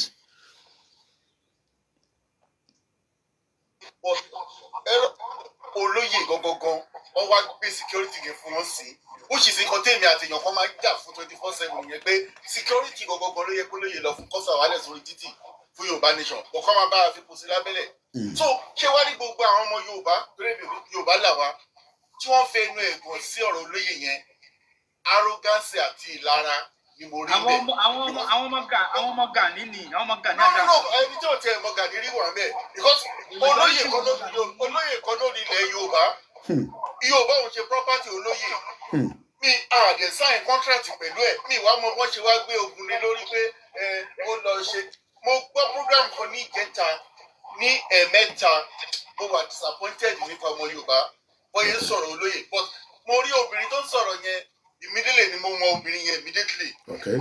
mo á wò pé àwọn eléyìí kò sọ̀rọ̀ kankan lẹ́nu wọn. ok mo ń bọ̀ ẹ jẹ́ ká sáré kan tí Chatham máa sọ lórí ọ̀rọ̀ Tinubu ẹni tó bá mọ Chatham House kíkọ fún wa ní tẹ́ bá rántí pé Chatham House àwọn náà ń decide tó ń ṣẹlẹ̀ láfíríkà àti fi ṣe program rẹ̀ Chatham House yẹn gbogbo ó fẹ́ di president Africa wà kọ́kọ́ wá bá wọn sọ̀rọ̀ wà kọ́kọ́ wá júbà wọn but ọ̀pọ̀lọpọ̀ understand the game pé ilẹ̀ Nàìjíríà tá à ń sọ yẹn is controlled either from inside or from outside ìkànnì méjèèjì but when we talk about Chatham House àwọn olóńpè ní Chatham House let's go to the AI overview quickly ká béèrè pé Chatham House also known as the Royal Institute of International Affairs mo ní lórí Koikimedia nìkan ló ti lè gbọ́ àlàyé ọ̀rọ̀ ṣẹ́rí gbogbo àwọn aláta iléepo tẹ́ ló ń gbọ́ káàkiri yẹn problem insecurity Nàìjíríà olóyè kan ló dálẹ̀ so tó bá fi bá wa resolve ẹ̀ ó ní every right kò bá dé fìlà APC lẹ́ẹ̀mẹ́ta tó bá fi jẹ́ pé lórí security ló fi ń de ó ní right ẹ lè má agree pẹ̀lú ẹ̀ torí púpọ̀ náà yìí tẹ́ ń pariwo tẹ̀jẹ́ diaspora ẹ wà ní comfort zone yìí American defend yín nísìn Iran ju 2,000 miles radius láti Iran lọ sí kan náà àwọn base UK wọ́n sọ nísìn pé in tí Iran fi lè ju 2,000 miles àwa tá wà ní London ká máa múra torí láti Iran dé bíbáyìí that means pé wọ́n lè ní ìmí tó tún lè wọnú bíbáyìí mélòó ni a mọ̀ tí Fúlàní ti kó wọlé láti Kwara tó yẹ pé tó bá yìn mélòó ni Kwara sí Lagos State kódà tó bá yìn láti Sokoto gan á bá yín lára ní Kwara State so Chatham House also known as the Royal Institute of International Affairs is a world-leading independent policy institute think tank based in London founded in 1920 èmi máa ń like a date. Why was it founded in 1920? Nigeria was amalgamated in 1914. Kakov, àwọn tabanila káyè, Kakov, kí ló dé tó dá eléyìí sílẹ̀? It's because what it prepared Africa when they were putting Africa to where it is during the Berlin Conference. Orí tea and coffee àti sìgá táwọn obìnrin jókòó, ẹ má bínú ìyàwó àtẹ̀yìn sisters wa. Because àwọn kì í sọ̀rọ̀ àlùfànṣá níbí báyìí. Obìnrin jókòó sí wọn lórí chair báyìí ló ń divide Africa títí dọ̀la mo ń follow àwọn couple kan girlfriend and boyfriend Michi every Sunday ló máa ń release video wọn wọ́n fẹ́ kúrò ní Nàìjíríà ní sí wọ́n ti wọnú Cameroon wọ́n tún ṣe owó Nàìjíríà padà sí CFA because nígbà tó pín Africa according to Berlin Conference àwọn France àwọn di apá kan mú Britain di apá kan mú ìyẹn ni owó wa ò ṣe dọ́gba. So tá a bá wá ń sọ̀rọ̀ nípa the same Chatham House tó ń sọ nísìn pé àwọn ni Independent Policy Institute and think tank based in London founded in 1920. Nigeria was amalgamated in 1914. That's 6 years after. It provides a forum for world leaders like President Tinubu, Atiku, Peter Obi, gbogbo wọn ló ti wá, Buhari náà, Baba Gosime, òun náà ti wá sọ̀rọ̀ rí níbẹ̀ before he died. Forum for world leaders, policymakers, experts to debate and find solutions to major global challenges ranging from climate change, international security to global economy. Yorùbáland is under a serious threat, and if whatever Igboho decision to protect it is not well secured, we might not have a Yorùbáland before Yoruba nation. Take it or leave it. If we do not tackle the insecurity now, we might not even have a Yorùbáland to talk about. It's either we defend it now or we let it go. Exactly. Let me put this again. If we do not defend Yorùbáland and stop the agenda of people telling us that by it might not even be before 28. Maybe some of you think all these they are bluffing. They are not bluffing. These are people that are invading the military barracks. One invade military barracks. Every one of us can see it. Every one of us can hear it. Elogbo English alaji. Elogbo bobo kan tó ń pè ní English alaji. Tẹ́ bá gbọ́n ti English alaji. Intel tó wà lọ́wọ́ bobo yẹn ó ju tẹlòmíì lọ. Every day they are invading the military. They are buying them like chicken. Anyway, let's go straight to it. You can check it out for your own reference. This is Chatham House on Tinubu's visit. This was posted some few days ago. Tinubu's UK visit, diplomacy alone. Egbobi Bayo, diplomacy alone won't fix Nigerian problems. So, that is just the headline. Diplomacy alone won't fix Nigeria problem. What then will fix Nigerian problem? Tinubu, diplomacy alone won't fix Nigerian problem. Let's read further. About mute. Baba wa Lade, káwọn èèyàn wá lè gbádùn in tí mo fẹ́ kà síta yìí. Màá fún yín láyè kẹ́ response. Ẹni tó bá fẹ́ pè wọlé, àfún yín response. Mo kí wọ́n tẹ̀ ń wò wá káàkiri gbogbo àgbáyé. Orúkọ mi ni OLAYOMI KOIKI, tí gbogbo èèyàn mọ̀ sí Koikimedia. The Nigerian president visit his latest high-profile foreign policy moment on the world stage. This is a big visit. It has never been done in the last 30-something years. Visit Tinubu why?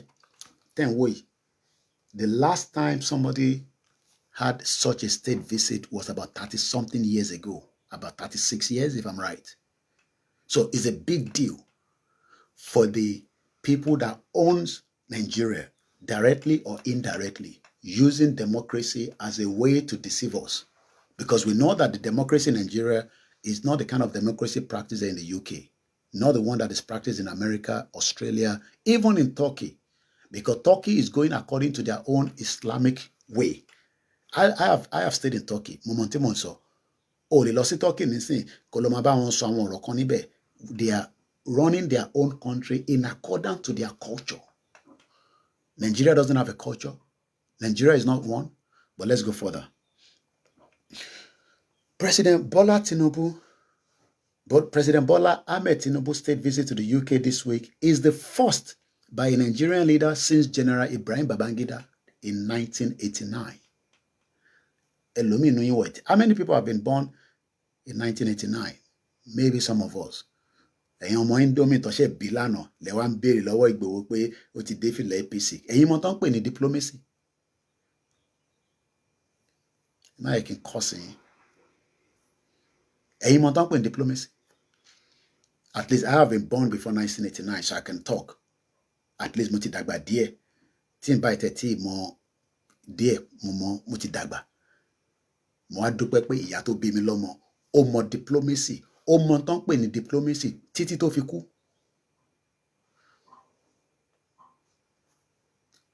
ẹlòmíín nú yín kábàkàbà tẹ́ ń sọ yẹn ó lè sọ sójú èmi gan kò ń ṣe tẹnu màá tìka bọ̀ ẹ́ lójú. ó lè sọ sí mi pé tó bá rí mi pé kò wá sọ màá tìka bọ̀ ẹ́ lójú màá yọjú ẹ̀ jáde. à ń bọ̀sibọ̀sí Ìgbòho torí àti wá ní opportunity the social network.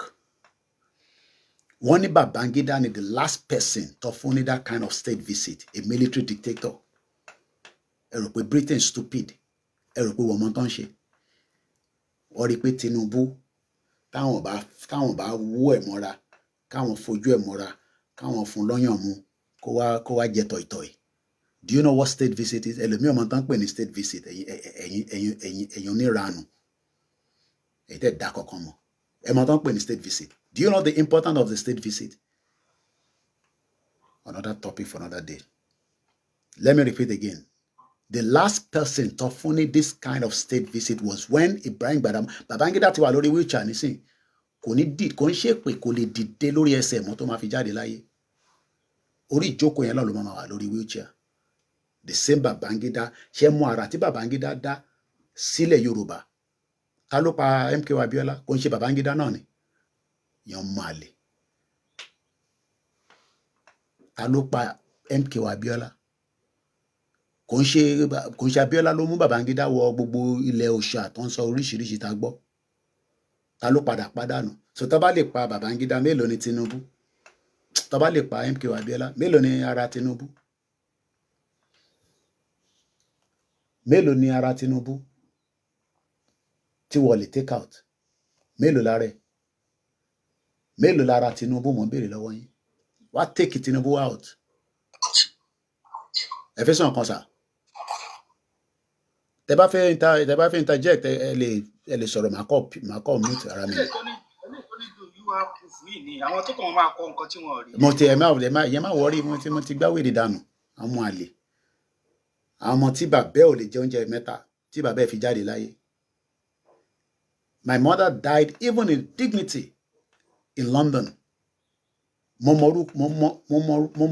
mọ bí tó sùn sí tó fi kú.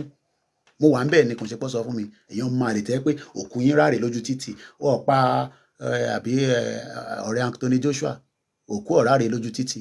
tó lè kú sí London kíyàn rẹ̀ ya picture wọ́n bíbà bẹ́ẹ̀ dà kó ya picture ẹ̀ tó bá kú sójú títì ní London.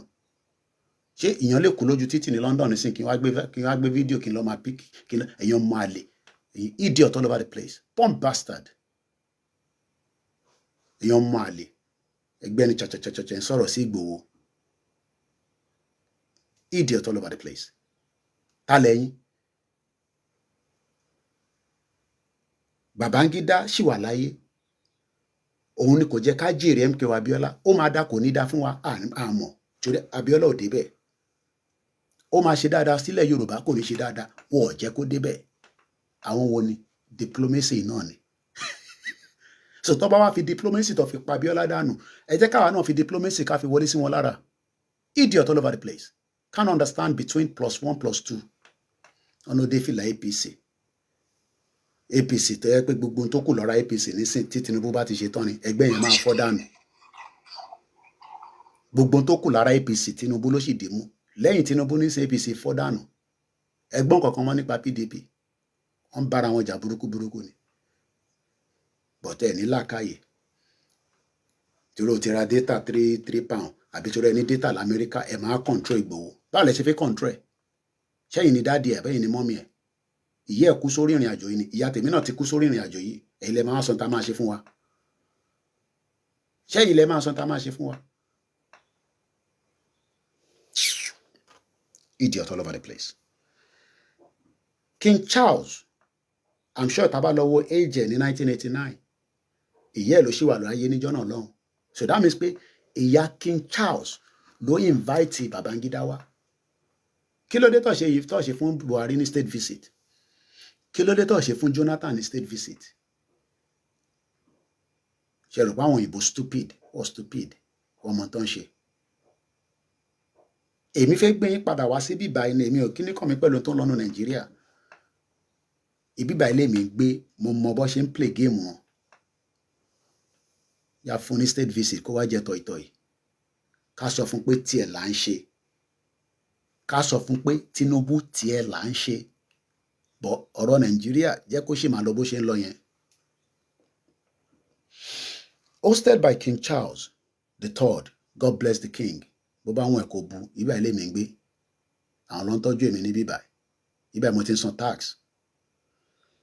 Ìyá mi ò dẹ̀ fẹ́ kí n bú royal family mọ́ ó wọ́n mi ni tó fi jáde láyé. God bless King Charles. This was a unique event, historical, tí wọ́n ní gbàgbé láíláí. Tinubu gan èrè bínú ẹ̀ ṣe ń dùn ní pé ha èmi lẹ ṣe léyìí tán fún kí lẹ fẹ́ ẹ fẹ́ port ọjà sign ẹ̀ fún yín ìwọ tó bá ti níwèé ní UK ó gbé ẹ padà lọlé nìyẹn. There might be likely that Ike Kirimadu, I'm not too sure, might be returned back to Nigeria and maybe Nnamdi Kanu might be brought back. Tó bá ti níwèé ní UK tètè wá lọ́ọ̀yà kó mọ bó ṣe máa dúró dáadáa tó bá ti gbé ẹ ó lọ́lé nìyẹn àlọ́ máa lọ Nàìjíríà tó ṣiṣẹ́ má sọ èèyàn mandate ní bíbá wá padà lọ́lé ibi apàṣégèsè lára bẹ́ẹ̀ ló gbọ́ lẹ́nu mi ò níwèé ń ṣọyàn mandate ò jẹ́ káwọn tó níwèé kọ́ máa ṣọyàn mandate àwa ta níwèé gan àlọ́ báwọn ṣọyàn mandate we shall stand ò níwèé ló ń ṣọyàn mandate tó bá gbé ẹ pẹ́rẹ́ wò ó Tinubu ò ní yanjú ẹ̀ tó bá délé o. And if you think that any politician that you speak to or you spoke to kì má tàbọn o bá sọ̀rọ̀ ní London ó wá sọ fún ẹ pé tó bá délé àwọn máa sort it out irọ́ ló wà níbẹ̀ o irọ́ ló wà níbẹ̀. Látàyè Ọbásanjọ́ gbogbo àwọn tó Ọbásanjọ́ promise pé tó bá wálé òun máa sort wọn out irọ́ ni Ọbásanjọ́ sì wà láyé nísìn oúnjẹ tọ̀ìtọ̀ì káàkiri gbogbo àwọn tí Jonathan promise. So don't be deceived that politicians will solve our problems but tá a bá lè rí nǹkan gbà lọ́wọ́ wọn lórí security ẹ jẹ́ ká rí gbà ẹ má jẹ́ ká throw away pé torí àfẹ́ràn Tinubu. Mo sọ fún yín pé Tinubu ò lè rà mí mo sọ fún yín kò ń ṣe tẹnu kò lè rà mí mo ò ní bọ̀ mo wọ̀ òkè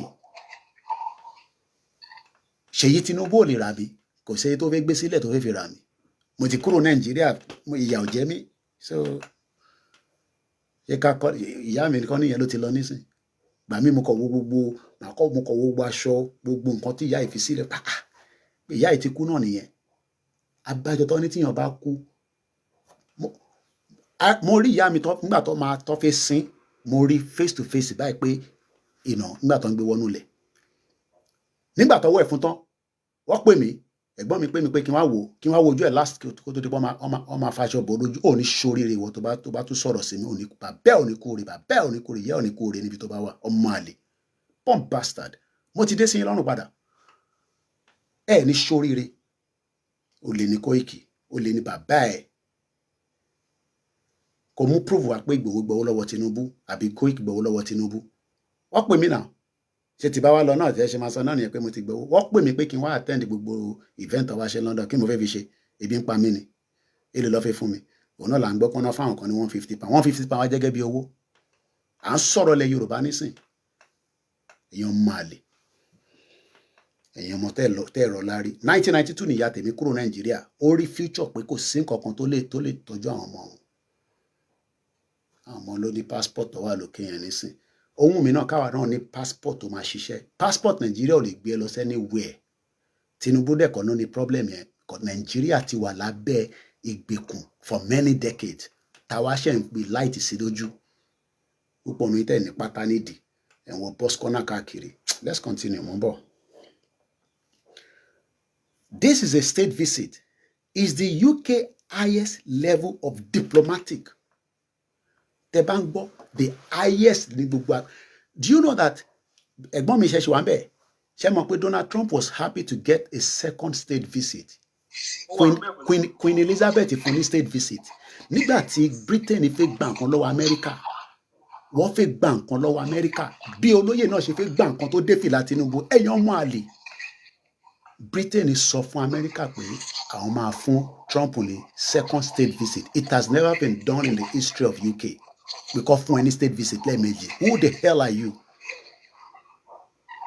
So tí Ìgbòho bá fi wá gbà nǹkan lọ́wọ́ Tinubu torí pé tóun ò bá dé fìlà yẹn òun ò rí rí gbà ẹ jẹ́ kó dé fìlà yẹn tó bá òun kó dé lẹ́ẹ̀mẹ́ta Idiot all over the place. Ẹ mọ̀ tán pè ní diplomatic ni. Ẹ mọ̀ tán pè ní diplomacy ni.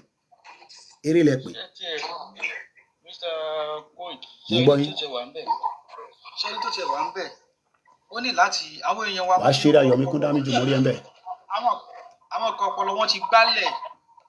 Kò dẹ̀ sí bá ṣe fẹ́ rú kán fẹ́ stick straight. You can't just stick straight anymore. Now, n tó ń ṣẹlẹ̀ pẹ̀lú wọn nìyẹn o. They can't just stick straight anymore. Okay. Ọpọlọ wọn ti lulẹ̀. Ibi báyìí láti máa set it straight. Ibi So bá báyìí. ṣe máa ń ronú, they will think like animal. They can't just think straight. Ibi báyìí Now, láti máa reset ẹ̀. tí a bá gba security, tá a bá ń pariwo Yorùbá nation, oníbo la fẹ́ gbà sí? Ṣé ibi tá ti ń gbé wọn tá ti ń pa lójoojúmọ́ la fẹ́ gbà sí? La fẹ́ gba Yorùbá nation dé? Kò sí investor tó lè wá Nàìjíríà tó lè fẹ́ wá invest sí Nàìjíríà bó ṣe wà sí. Kò sí. Bọ́tẹ̀ ẹ̀wọ́ Èkó lọ́mọdé sí. Wọ́n ní wá sóńdó state. Wọ́n dẹ̀ ní wá sẹ́ni other state lẹ́yìn Àbújá tẹ̀lé. Pé kò save. Báwo ni invest sí gbogbo ẹ̀ pé kò save? They won't come. Kódà ẹ ṣe gan ni mò ń bọ̀ lọ́dọ̀ yín padà. Ẹ jẹ́ n sáré gbé brọ́dà mi Yorùbá. Mo kẹ́ Ayọ̀mí kún dámíjù. Ó ní Chatham House is the house created for African leaders to get validation to slave their people more, which is true. Ẹ máa ṣe rúkú ni. Brọ́dà mi tó ṣe wọlé bá gbóhùn sókè ká tó continue. Yorùbá greatness. Yeah, Yoruba greatness. But Koiki, you know who this is. Ẹ gbóhùn sókè mọ́ gbọ́ yín. Yeah, I just want to send you my condolences. It's okay. Dúpẹ́ fọlọ́run. I know I sent you an email. I sent you a WhatsApp. I replied already.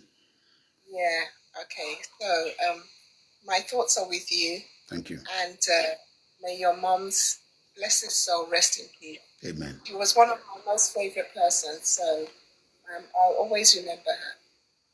Thank you so much. I just Appreciate it. Thank you. May God be with every one of us. Thank you so much. All right. Thank you. So, Bishen Solo, as I was saying, thank you so much, Yoruba greatness, and to every one of you. Money, when it comes to diplomacy, you cannot beat Britain out of it. You cannot beat the UK. 1 month of leave,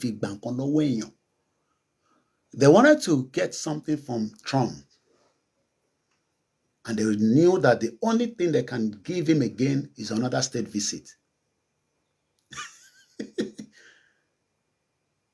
I don't expect everybody to agree with Igboho's direction of whatever he's doing right now. And we're not here to plead on his behalf. But we are talking about how do we resolve the issues on the ground in Nigeria. Even Chatham House, Onlele. I am not the one that wrote it. Sorry, those of you on the Instagram and on TikTok cannot see because of my background. That's number 10 Downing Street. Not that I couldn't have gone to see Tinubu there. Oh, if I can love it, Tinubu ole, will my mother be happy for me because we are fighting for Yoruba people? Then I should go and disgrace Tinubu there? No. Does that mean I agree with Tinubu? No. Will I put on his cap? No. Do I put my chest with what Igbo was doing? Yes. Because in the moment Yami just saw up to the time that she died, and I know what time she died because I was in the room, and she died with dignity. Many Nigerians will never died in dignity. Truly, the system has failed you, and it's still failing you. And we know the agenda. Igbo agenda. Agenda on real. You think the Igbos are stupid? They don't put on city boy to endorse Tinubu. They are not stupid. Everybody stupid. One month on she, Kubana. Chief priest, Omotonse, Ekale Yawa, Titilayo Crowder. Eban share program, Moti Depada, Asheshe Meye Bolakboni. Let's continue with what Chatham House, which is the validation for African leaders. We want some to face up, and we will decide who will be the president. You think that your election is the one that brings presidency to Nigeria? Okay, let's just leave it. That brain, because Elomi, your brain cannot think beyond. You think it's the same kind of election that we do in UK that you're doing in Nigeria. So, local unison, you think that this election you're doing every 4 years is the one that brings the president. When Britain wanted to get something from Donald Trump, they gave him a second state visit. Do you know the meaning of that? Trump to Trump ṣe rí. But they wanted something from him. They wanted to make sure that they still have cordial relationship with America. So the only thing that they can give Trump to lè endorse. Ẹ lọ gbọ́ bí Trump ṣe ń bá Keir Starmer sọ̀rọ̀. Donald Trump is telling Keir Starmer that this is not the time of Winston Churchill. You cannot make a decision on your own. Oh, because you want Igboho to come out and do a video. Ah, this is the reason why I'm doing what I'm doing now. Has he not said more than enough?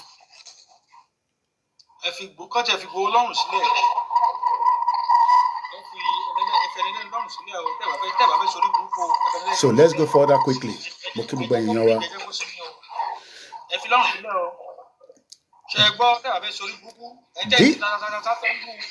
So ẹ má dá wọn lóhùn, ẹ jẹ́ ká sáré ka ilé ìdílé, ẹ má dá wọn lóhùn sẹ́. Babangida, like I said, was the last person. How many of you know this? How many platforms have you been in since Tinubu came and they're telling you this? Koikimedia nìkan náà ni. Ẹ̀yin táwọn kan fi ń jókòó gbọ́n tí mò ń sọ nìyẹn because wọ́n mọ̀ pé ọ̀rọ̀ tí mò ń sọ kò ń ṣọ̀rọ̀ dọ̀tí. How many platforms have you been? Babangida was the last person before Tinubu was given this opportunity. Why was Tinubu given that opportunity? I will discuss that later. Let's continue. This is the UK highest level of diplomatic visit and uses royal ceremony to signal and strengthen relations with key partners. Who are the partners? Nigeria. So we are partners with the UK. Give and take. You give us this, we give you that. Tinubu wanted this state visit like nothing. I know that. Because it will be remembered for a very long time. After 30-something years, I was given a state visit. MK Abiola would have loved to have something like this if he was alive. If he was given the opportunity in 19... Let's look at it this way. Quickly. Babangida was the last person in 1989, from what we heard. 1989, right? And the country was going on. 1990, 91, 92, 93.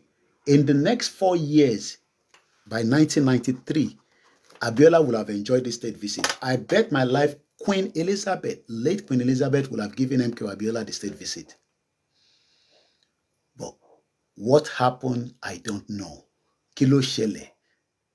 But we know that the hidden agenda between the West and our leaders at home, which was Babangida then, never gave Abiola the opportunity. The agenda is real. The agenda to keep one Nigeria is real by many factors. Let's continue. Strengthening relationship with key partners. Let's look at the English dictionary of partners. Kí ló ń pè ní partners? Some of you are not married. Some of you are married. Some of you have boyfriend and girlfriend. Do you know the meaning of partners? Ema wonu ara yin. Like my wives now, they know what I want, what I don't want. I know what they want. I'm sure the same thing goes with you. According to the AI overview, partners, spell P-A-R-T-N-E-R-S. Partners. Eba mi, kí ni meaning partners ní Yorùbá? Kí ni à ń pè ní partners ní Yorùbá? Mo kẹ́yin yẹn wá.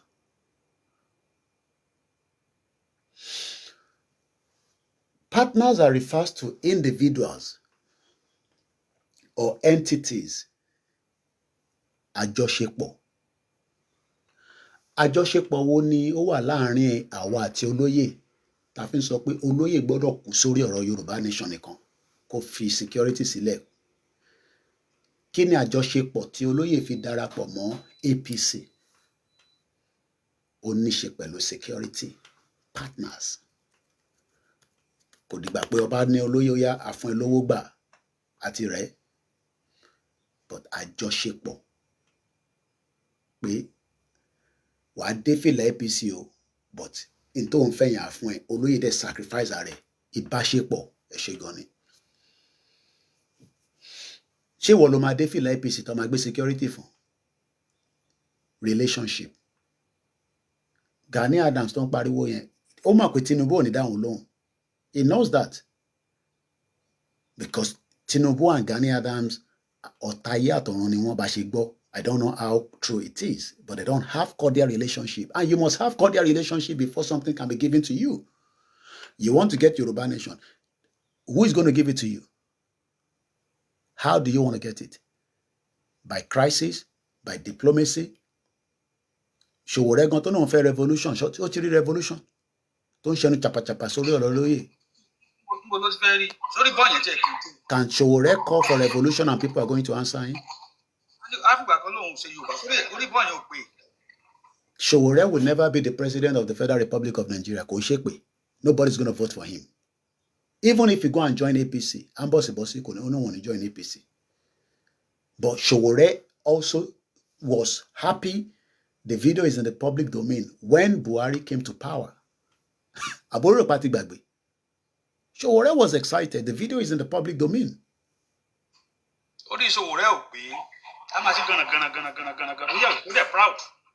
Nigeria is at the end of breakup, but Britain is now hosted because what he hosted. So Britain have hosted President Tinubu on partnership with Nigeria after 30-something years. You think they are stupid? Ẹ rò pé wọ́n mọ tán ṣe. Ẹ rò pé wọ́n gbọ́ gbogbo ọ̀rọ̀ tí Koikimedia ń sọ àti gbogbo àwọn mídíà. Ẹ rò pé wọ́n mọ lẹ́tà tí bàbá Akíntóyè gbé fún Ìgbòho kó gbé lọ sí Downing Street. You think that letter, as at that time, ṣé king tí ó ti di king ìgbà yẹn? I think so, yeah. So lójú ẹ̀yin, you think that letter we gave to the Prime Minister, you think the palace would not ask, what is in that letter? Can we have a copy? Do you think that they never got a copy? So ẹ̀yin àti Ìgbòho àti bàbá Akíntóyè àti gbogbo àwọn atájọ́ ń ṣe la fi pín Nàìjíríà. How? How do you want to do that when the stakeholders have not yet approved it? So when we talk of partners, it's referred to individuals or entity associated in a common endeavor, sharing risk and reward. Do you hear that? Sharing risk and reward. So according to this state visit, let me rephrase it.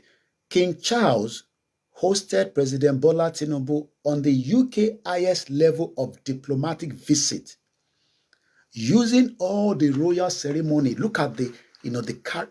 Every motto they don't bring it out all the time. It's only for state visit. Those carriage with the horse, where everybody was seated with Tinubu, Remi Tinubu, Akpabio, NSA, and every one of them. No, these are for state visit. Idiot all over the place that doesn't know between left and right. But what was the purpose of the ceremony? Is to signal. Can you signal now? What is the signal? To signal the strength relationship with Nigeria using the current administration of President Bola Tinubu to get what they want.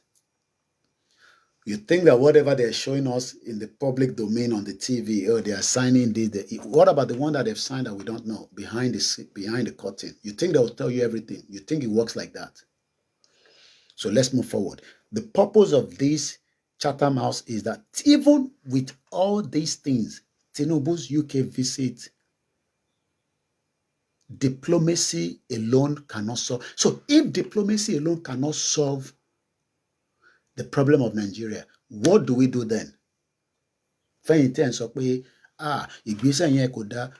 When diplomacy is not going to solve the problem of Nigeria, what should we do? You understand?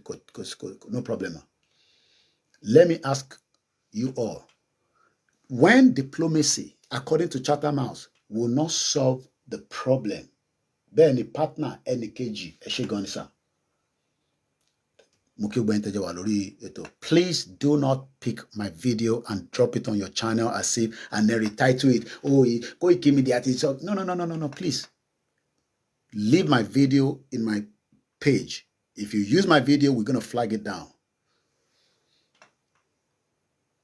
So if Chatham House that controls African leaders is telling you that Nigerian problem cannot be solved with diplomacy alone, then how do we solve the problem?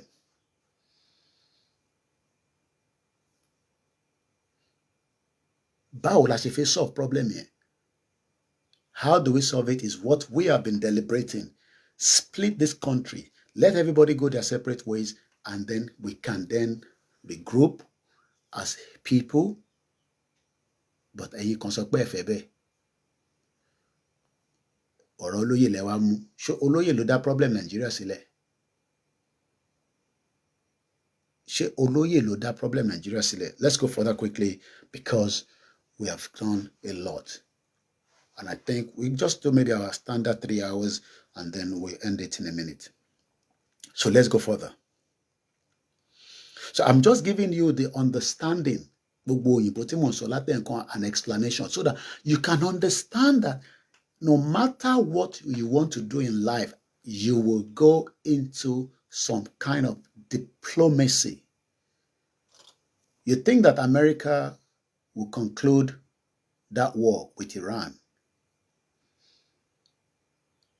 They will pull out some diplomacy at some point, both sides, because it is now affecting you and it's affecting me because my gas price is going up. Most of you in Africa will suffer because fertilizer comes from that end. I don't think some of you know what is happening in my social media. You think that this is Pella or Kata Efe Lonsoro. I want you to content in it. We're talking about the future of we, the Yoruba people.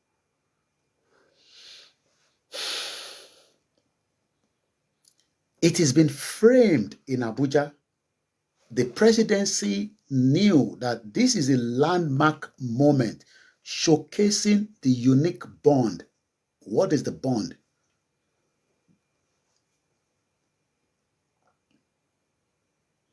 Between the two countries, inaugurating a new era of cooperation. Let me phrase that part. A new era. Let's quickly look at a new era. A new era. When we talk about something that is called new era, not a brand, Mumbo. You can say new, maybe you can say new thing. Something new. Igba, toba bimo koko nisin.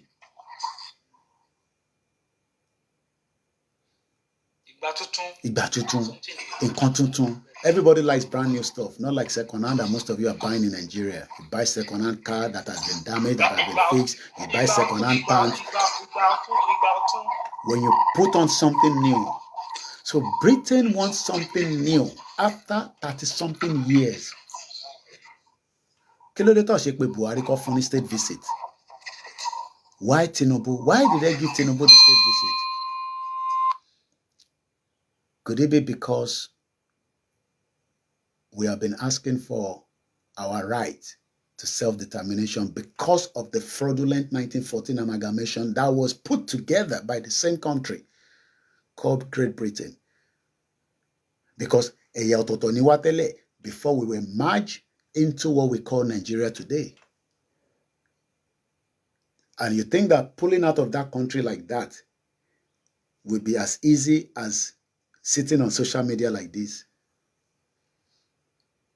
So the way we have been asking for Yoruba nation, no going back, no retreat, no surrender.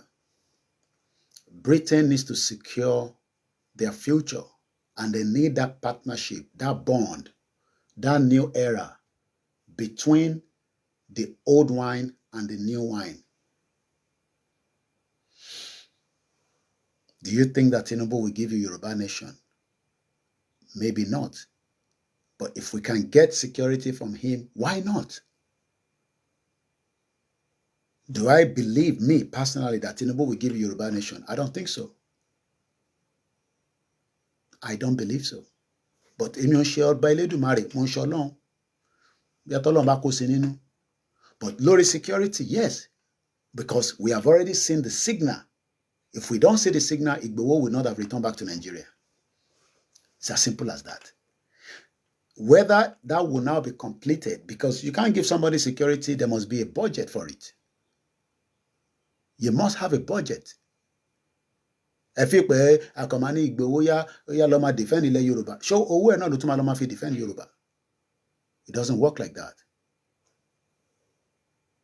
You must have serious budget, just like the Nigerian government budget to protect the pipeline.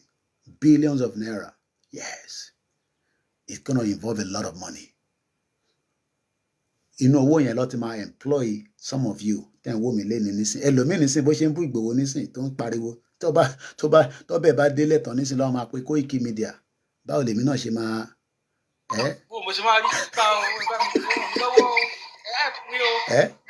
even if it's just whatever tó bá ń fún yín every month kẹ́ fi protect àdúgbò yín kó kọ́ máa ṣàìsùn. Àìsùn kan kọ́ lèmi náà ṣe nísìn. Àìsùn ni lóò mo ti sùn tẹ́lẹ̀. Àìsùn ni mo ń ṣe nísìn. Látàárọ̀ ní sẹ́lò lẹ ti san fún mi. Àtẹ̀dúpẹ́ pé àtẹ̀rá àwọn èèyàn tó ń bá wa wò. Torí àwọn èèyàn tí ń pòǹgbẹ Koikimedia mo mọ̀ yẹn. But in tó ṣẹlẹ̀ sí mi ni. Ikú yẹn ń ṣe kú kékeré. Kò ń ṣe kú kékeré. Kábíyèsí Elédùmarè ọba o. Ikú tí mo fojú mi witness.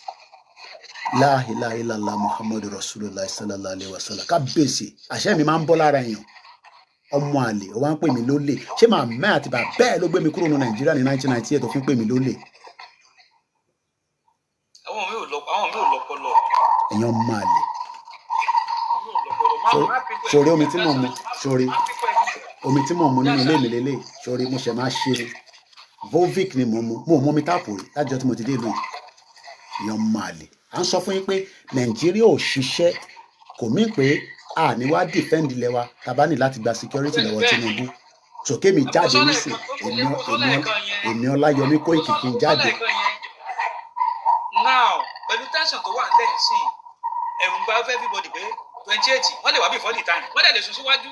Àwọn ẹni ká wà ní àwọn èèyàn wa ni kò hàn stand by tọ́lá ìtàn lè wọ̀. Ṣé tó bá tẹ̀ lọ gbàjọba lọ́wọ́ Tinubu nísìn, ṣé ẹ̀rí pa ti wà ní more problem? Ṣáwọn tó ń invade military barracks, àwọn ò gbọ́dọ̀ ní nǹkan tó yẹ pé a fi protect ara wa. Ibo ni wọ́n lè wọ̀. Ẹ jẹ́ sáré kà tán délẹ̀. So when this visitation was thrown to Tinubu, ó jágbà lẹ́sẹ̀kẹsẹ̀ pé ní tí mo ti ń retí kí lẹ fẹ́ Britain, ẹ fẹ́ port security, ká deport àwọn ọmọ wa padà láti bíbá óyá kí lẹ tún fẹ́, ó sign gbogbo ẹ̀. Èyí tá gbọ́ nìyẹn, èyí tá rí nìyẹn. Èyí tí wọ́n ṣe nínú kọ̀rọ̀ láàrin àwọn àti ọba ìlú yìí, mo ò lè sọ pé mo ní intelligent kankan tí bá ní mo sọ irọ́ gbá ló wà ń bẹ́ẹ̀. But yín tí mo mọ̀ ni pé wọ́n ti fáwa ní hint pé Nàìjíríà gbọ́dọ̀ continue up to 2075. Mo ní sọ jù bẹ́ẹ̀ lọ. Bọ̀ pé mo gbọ́ pé King Charles ó ta sí mi létí irọ́ ni. Ibo ló ti fẹ́ gbọ́? Òfin pé gbogbo àwọn tó ń ṣiṣẹ́ níbẹ̀ yẹn wọ́n máa ń sọ̀rọ̀ síta ni. Tó ti sign pé tó bá gbọ́ kódà kó dúró síbẹ̀ kí Tinubu àti King Charles máa sọ̀rọ̀ bí bàbá ẹ̀dá kó sọ síta o. So ìtẹ̀fẹ́ mọ̀ náà nìyẹn. Koiki mo la bọ́rọ̀ Yorùbá nation dé ó yá sọ sí wa létí. Ó mọ̀ pé wọ́n lọ súnmọ́ Ìgbòho. Ó yá gbá àṣírí yẹn ti báyé wa jẹ́. I like àṣírí. Kọ́dẹ̀ gbé picture Ìgbòho kò àti dárúkọ Ìgbòho nínú program nísìnyí kò àti fẹ́ lé almost 200. Because àpọ̀ndẹ́ Elédùmarè ni tó bá jẹ́ pé Ìbà Gani Adams fira wọn sílẹ̀ fún wa nígbà yẹn ni bá ṣe máa dárúkọ ẹ̀ náà nìyẹn kò fi rẹ̀ sílẹ̀ fún wa ni ó ní ìjà ọmọ Yorùbá ò ṣe jà ṣé ká blame ẹ̀ ni kò fi rẹ̀ sílẹ̀ ni because Gani Adams la kọ́kọ́ pè nígbà tá a bẹ̀rẹ̀ Yorùbá nation pẹ̀lú àwọn ìyá wa Erelu àti Heritage. Now let's move swiftly to Rasiko káwọn èèyàn lè lọ sùn. Tinubu visit will provide an opportunity to further operationalize Nigeria-UK strategic partnership. àwọn òyìnbó yẹn mo gbọ́dọ̀ break it down torí ṣe rí òyìnbó ó lè ní nǹkan pè ní English. We amalgamate Nigeria. What is the meaning of that amalgamation? Ó lè ló wà níbẹ̀. We did a Berlin conference in 18 something. Ó lè ló wà níbẹ̀. Tó bá ti ń rí àwọn English gẹ̀mùgẹ̀mù táwọn bàbá Wọlé Ṣóyínká máa ń sọ kò sí kankan tó wà. Kí ló dé tó ṣe jẹ́ ká máa gbọ́ gbogbo àwọn ọ̀rọ̀ yẹn ní Yorùbá láti ṣe torí pé wọ́n ti amalgamate wa. Ṣàbẹ̀ wọn kọ́ amalgamate wa. Tinubu visit will provide an opportunity to further operationalize Nigeria-UK strategic partnership that was signed in November 2024 during the Foreign Secretary David Lammy. You see now? Did you remember that? That David Lammy, took some information to Nigerian visit in February 2024 to enhance the trade and investment partnership. Trade is good, don't get me wrong. Mo fẹ́ kí gbogbo wa jọ ṣoríire. Kébí lè máa import gbogbo finished good láti UK sẹ́yìn kẹ́yìn máa tà kẹ́yìn má lè produce. Ta ló ń ṣera wọn? Ẹ̀yẹ́ ṣáà máa fáwa ní raw material. Káwa máa fún yín ní finished product. Ó dàbí àbí? Whatever you need, let me send it back to you as a finished product. Used car from America, send it to you. Even as Iran was isolated for many decades, or let me say many years, they can still push with America after 3 weeks. It is now 22 days. Lotin Jagunye, Iran is used to say, any maku, any maye. Do you know that they were isolated? But they have what it takes in terms of they have crude oil and they have a lot of gas. Let me tell you some of things that you don't know. In that region alone, Nibiti gas kiniwawa, according to the information and statistics and everything, the gas that is in that region can last the whole 195 countries around the world for 31 years. Do you know what that means? That Ile Yoruba, the Yoruba land that is as beautiful, as sweet, some people wants to take it from you so that you will never enjoy it till you die. And that is what we are fighting for. It's not for today. It's for the future. And they know. Let me take that back again. Tinubu visit will provide an opportunity to further operationalize the Nigerian-UK strategic partnership that was signed in November 2024 during the Foreign Secretary David Lammy visit to Nigeria that stated that by 2075, you, a Yoruba man, Omo Yoruba, ile aye ma better, you'll be living better, you'll have security. So you expect Igboho to wait till 2075 for us to have good security. Sharikpe, there is a problem. They know that Yoruba nation is a must that must happen. But they are pushing everything to give Tinubu a state visit and say, look, Tinubu, wagba state visit to Kade Wontabalishe, Kafi keep Nigeria, and we will protect your interest. You can give security to Igboho, we don't care. But àwọn bàbá kí tó ètò ń bèrè Yorùbá nation àmọ́ tá máa ṣe pẹ̀lú bàbá yẹn o. And Igboho is not as dumb, as stupid as many of you think. Ẹlòmíì tẹ̀ máa ń rò pé kò lè kàwé. I laugh when some people talk like that. Pé kò lè kàn kankan. Igboho tájọ wà nù pálọ̀ mi. Igboho tájọ jókòó sínú pálọ̀. Tí mo rò pé òòṣà ìwọ ṣá máa wòran tiẹ̀. O mọ̀ pé wọ́n ló ń bá travel tó bá lọ káàkiri gbogbo àgbáyé. Do you know that when I was returning back to UK, even if you have a British passport, tó bá tẹ̀sí fi gba gate gan, kọ̀mpútà ṣe máa ní kó gbójú ẹ̀ síbẹ̀, ambọ̀sibọ́sí ẹ̀ tó bá ní British passport, you have to speak to immigration. They will ask you, where are you coming back from? So, Ìgbòho ni wàá mọ tó máa sọ lẹ́nu ọ̀nà, ìwọ ló ń bá sọ̀rọ̀, ìwọ ló ń bá sọ òyìnbó. We think that we are more intelligent than him. If you are more intelligent than him, push your own narrative to your own country where you are to dissolve Nigeria and leave Igboho alone. Let him continue on the insecurity that is paramount for the Yoruba people. Just to complete this write-up, about mute, sir. The visit is also in line with Tinubu's embrace of foreign policy approach. Sorry, I'll take that again. The visit is also in line with President Bola Tinubu Mokonfi, President and Senior, or if President is here, we call all the with Tinubu's embrace of a foreign policy approach that centers high-profile meetings and visible diplomacy. In everything in life, diplomacy must come along with it. Maybe some of you don't know that there's a lot of diplomacy going on. I don't know as much, but there's a lot of diplomacy to get him out. Abuja,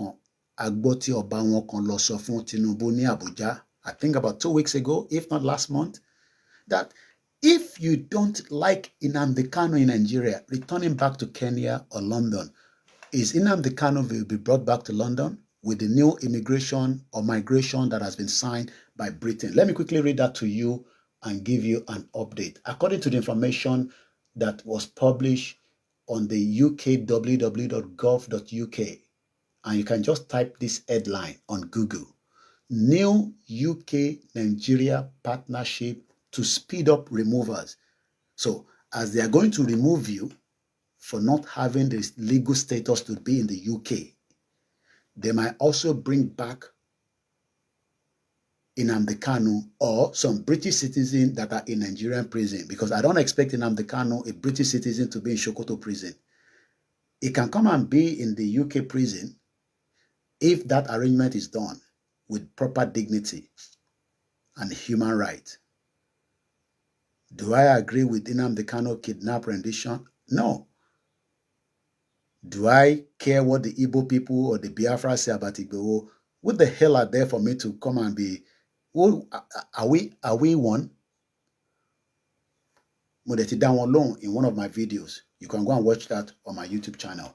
The UK makes it quicker to return Nigerians with no legal right to remain here. Yes, you will be returned back because Tinubu have just signed a new agreement. Let me explain that because I want to end this broadcast very soon. I've taken a bit of your time. I know you're enjoying it, but I have to go back to bed. I'll do what I have to do. If you can make your way to UK, Omo Wale, don't ever let anybody tell you you cannot come to the UK. Oh, I'm not talking about any other country. If you can get to the UK, come to the UK. But make sure you sort out your legal status. 15 years, Niyami, Lofi make sure I'm bound of 15 good years, I could not return back to Nigeria. Maybe I would have been deported at some point. But because I make sure that I was still on the legal track. So even as Tinubu have signed this, I will do another video. Fight for we. Don't be discouraged. But make sure you don't do anything illegal while you are fighting for your paper. Share the man drive. Some of you that just arrived, or some of you that have been here, let me quickly take a car and drive, and you don't have papers. Maybe this is the time you start buying your bus pass. It's £24.70, okay? I've lived there. I can talk about immigration. I can talk about housing. I have all the experience and even up to medical healthcare in this country. So, anyway,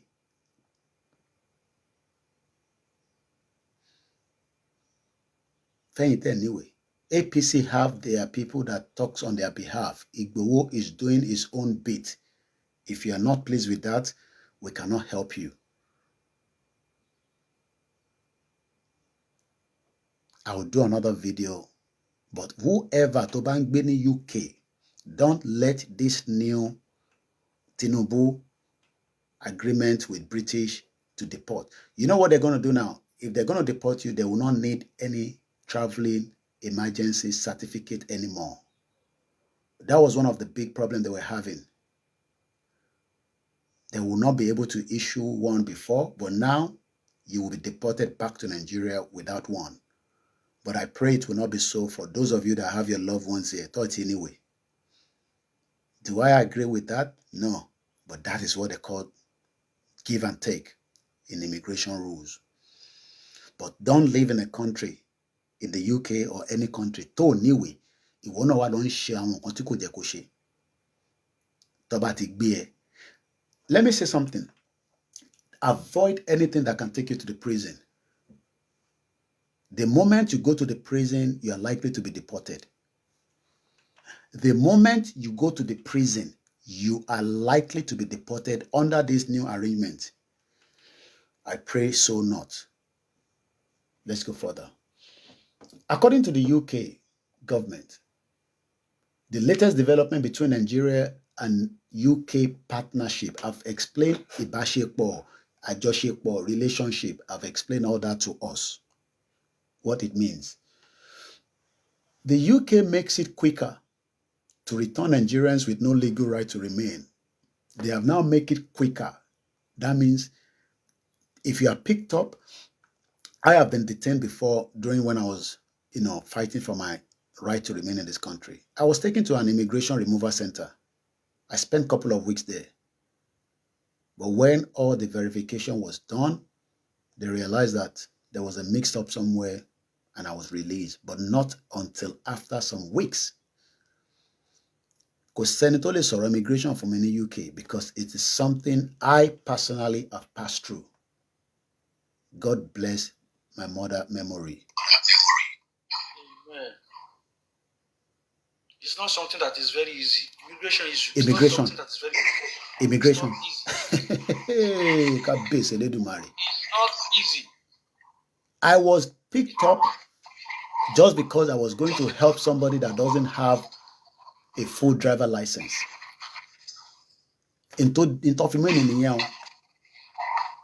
Not because I don't have a license, but because I have immigration status and have some issues that has already interfered with it.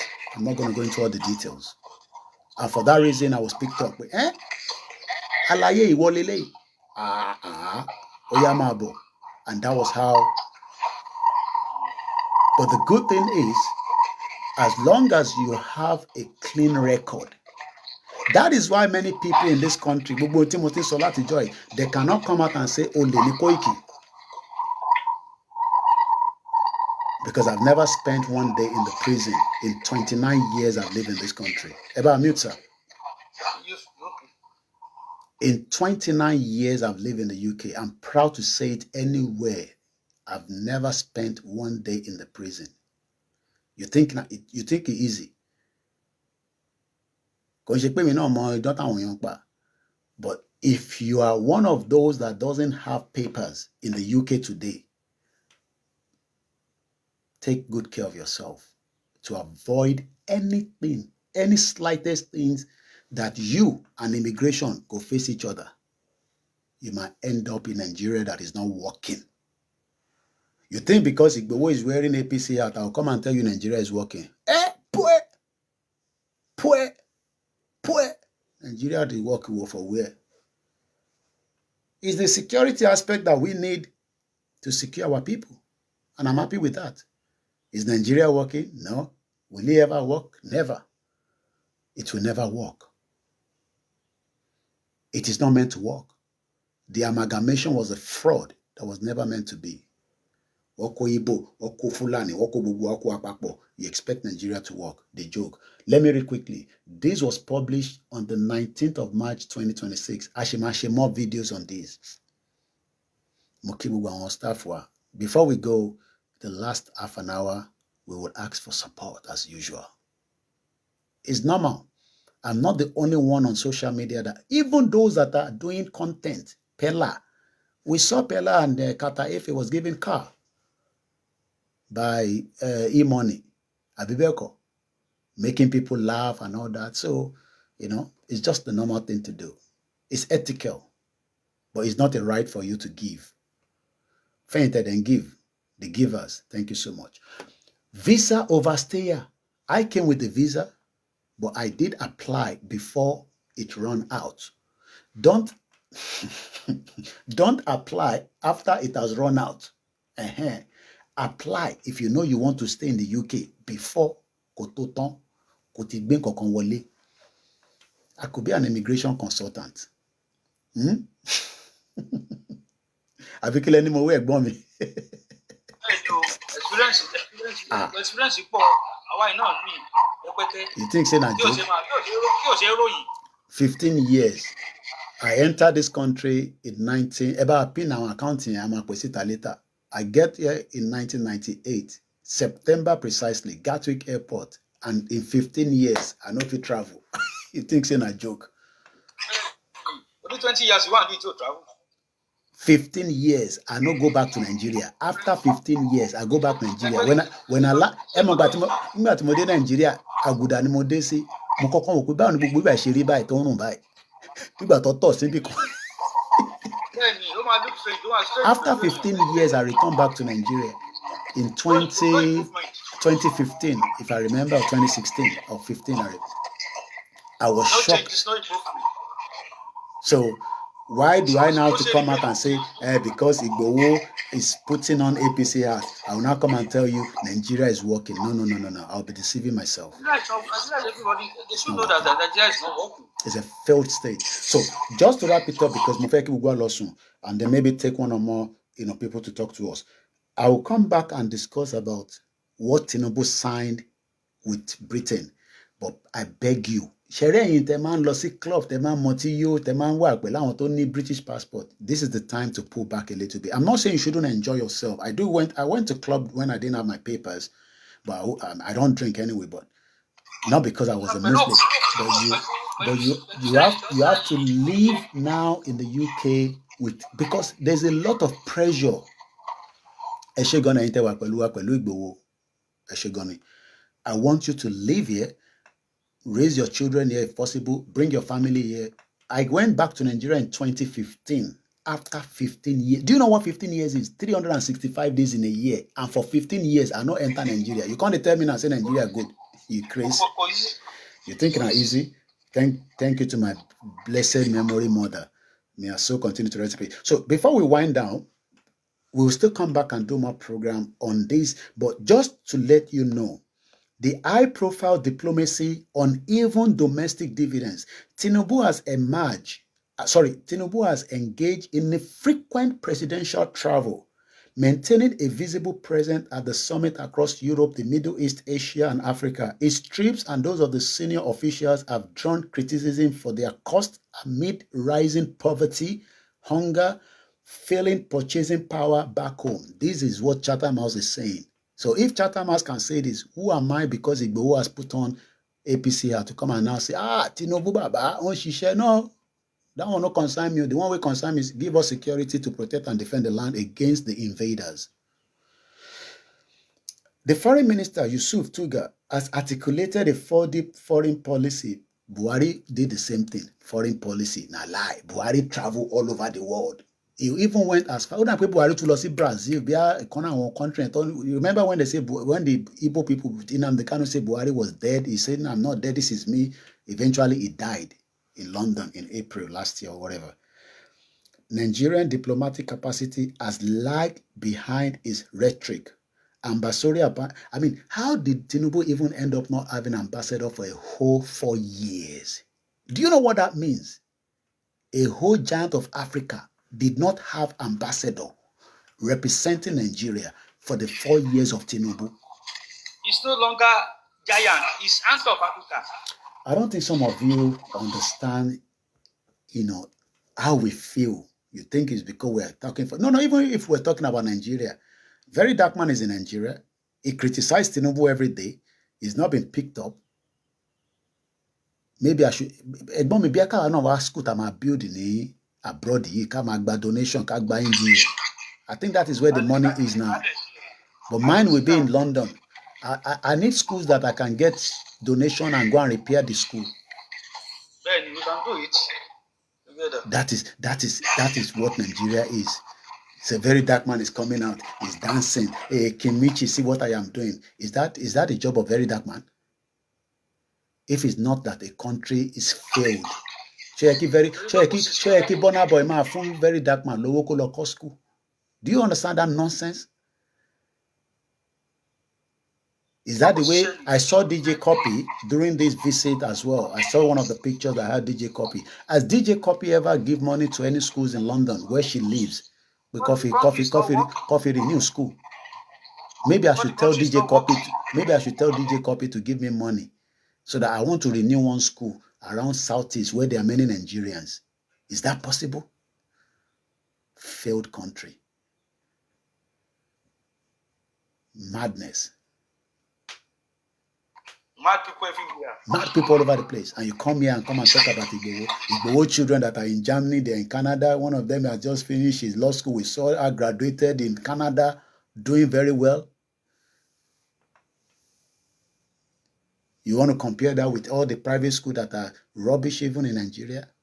That everybody is crying, no toilet, no basic amenities. So you think that we will come and defend Tinubu? No, we're not defending Tinubu. We have the right. If there's a security problem in Nigeria, we have the right to ask for security. Is that not the right of Nigerians to ask for security?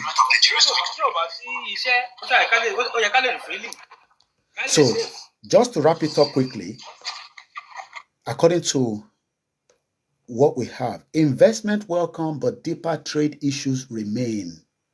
Did you hear this? Investment are welcome, but deeper trade issues remain. Tinubu's London visit will likely focus on leveraging the UK-Nigerian ETIP to attract investment in energy, infrastructure, technology, services sectors where UK firms are competitive. However, any potential investment are unlikely to fix Nigeria's struggling economy. Did you hear that? Any potential investment are unlikely to fix Nigeria's struggling economy or reverse the structural drivers of migration, such as the rampant insecurity and weak public service. This is where Igboho comes in. Fẹ̀yìntì mo níbi báyìí nìkan létí lè gbọ́ gbogbo eléyìí kò ń ṣe pé àwọn platform tó kù ń tán sọ ọ̀dà o.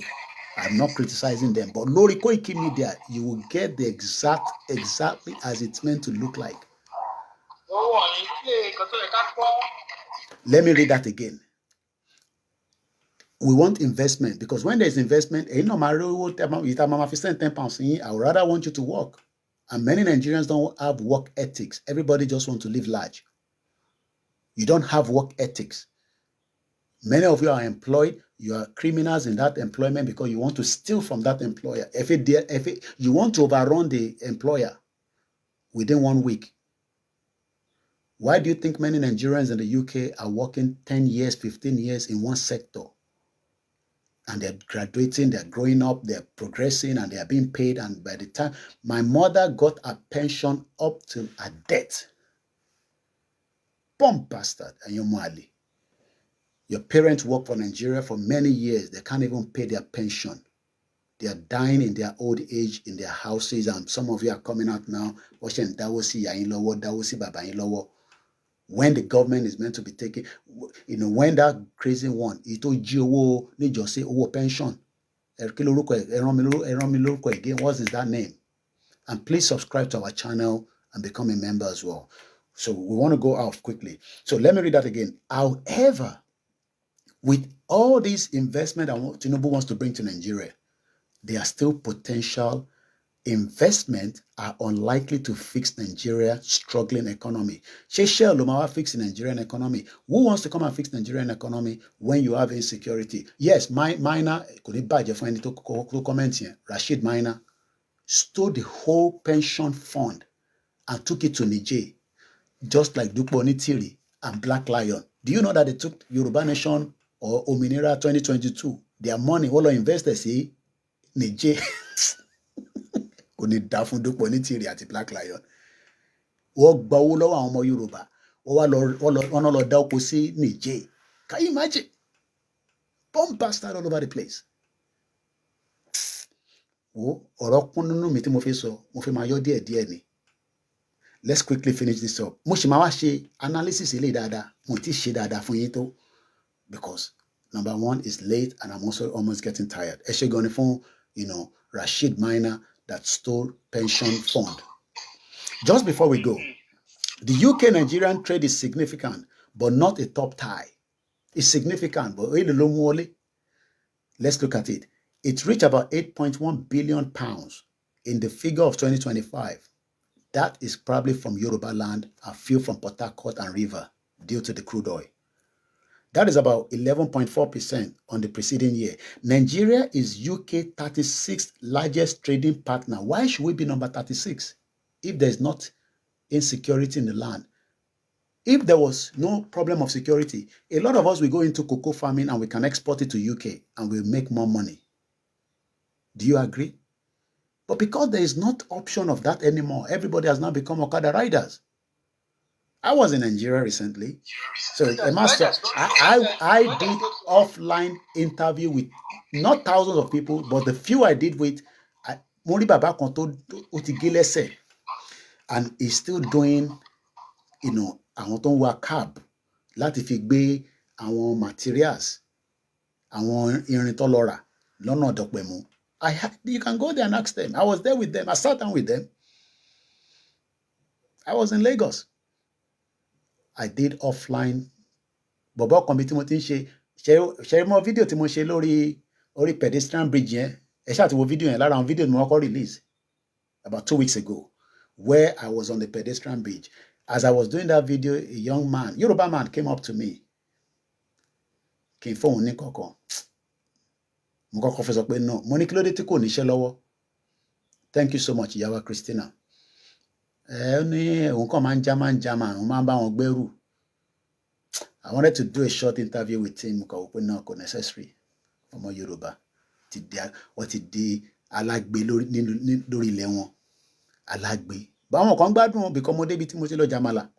Mo rí àwọn èèyàn tó ń jamala. Àwọn èèyàn gbádùn. Ẹ má sọ fún àwọn pé àwọn èèyàn gbádùn. But the majority are probably still in poverty. Tó ń jamala, ibi tí wọ́n ti ń pè wọ́n pé níbo ló wà nísìn, ó ń jamala ti yán lọ́wọ́ ní búkà. Èmi náà lọ jẹun ní búkà. Somebody is asking that, is this the best time to launch a business in Nigeria if you're ready to go into the risk of it?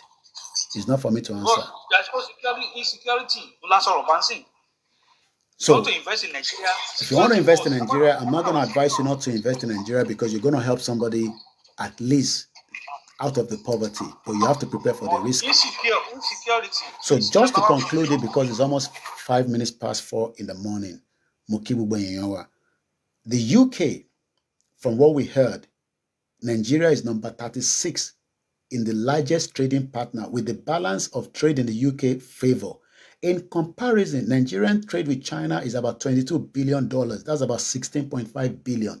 So that means we're doing more with China instead of the UK. So UK is already worried. Àwọn ọmọ Igbo gbogbo yẹn kówó lọ sí China. Ẹ wá rajà lọ́dọ̀ tiwa náà, but they don't have any manufacturing here in the country anymore, but they have what they call services, and they can build infrastructure. A lot of people are complaining that Kílódé tí Tinubu sign Ajaokuta so that we can get that fixed up. I don't think he's going to be able to do it even in another 10 years.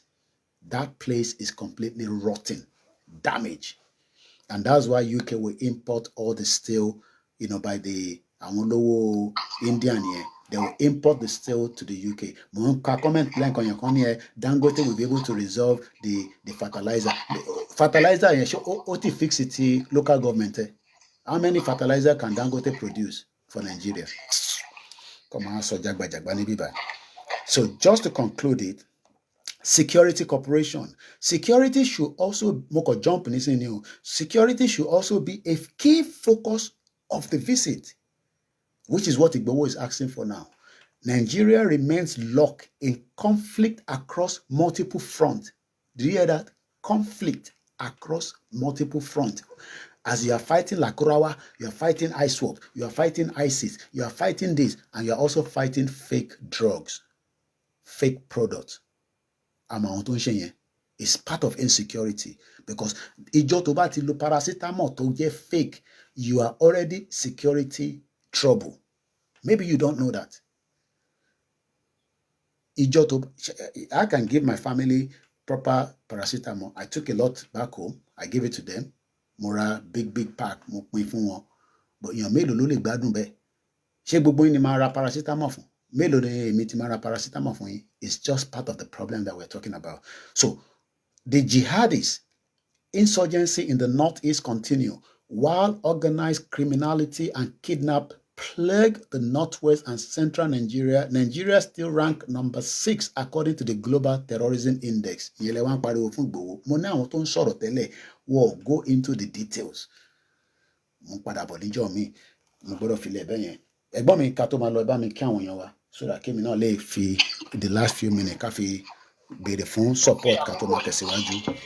Everybody o, ẹ jọ̀ọ́, ẹ jẹ́ ká ṣe the needful o, ẹ jẹ́ ká á fi ti Sunday Igboho sílẹ̀ o, a ní láti máa bú o. Tí àbá wà secure, kò sí nǹkan tá a lè gbà sórí ilẹ̀ yẹn tá a lè gbádùn o. A gbọ́dọ̀ kọ́ secure, security is priority tá a bí lùdì sí.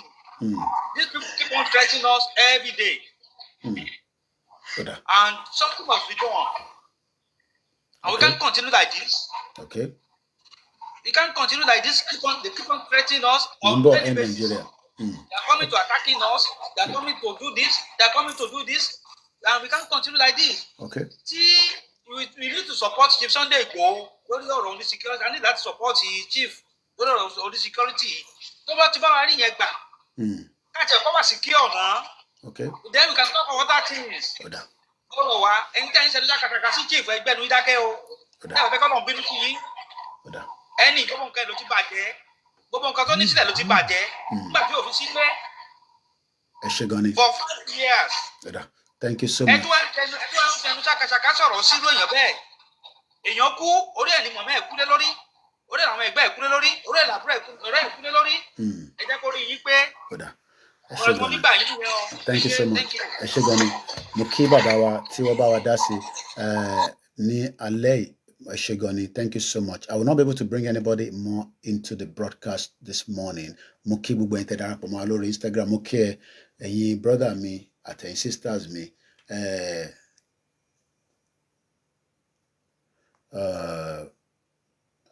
Ẹlòmíì ìyá àti bàbá ẹ̀ wọ́n tọ́jú ẹ̀ dáadáa kó tó máa comment. End Nigeria bá gbóhùn sókè ká tó máa come to an end of the broadcast. Màá wá kí gbogbo ẹ̀yin tẹ́ jọ wà lórí ètò before we go further. Ẹ gbóhùn sókè.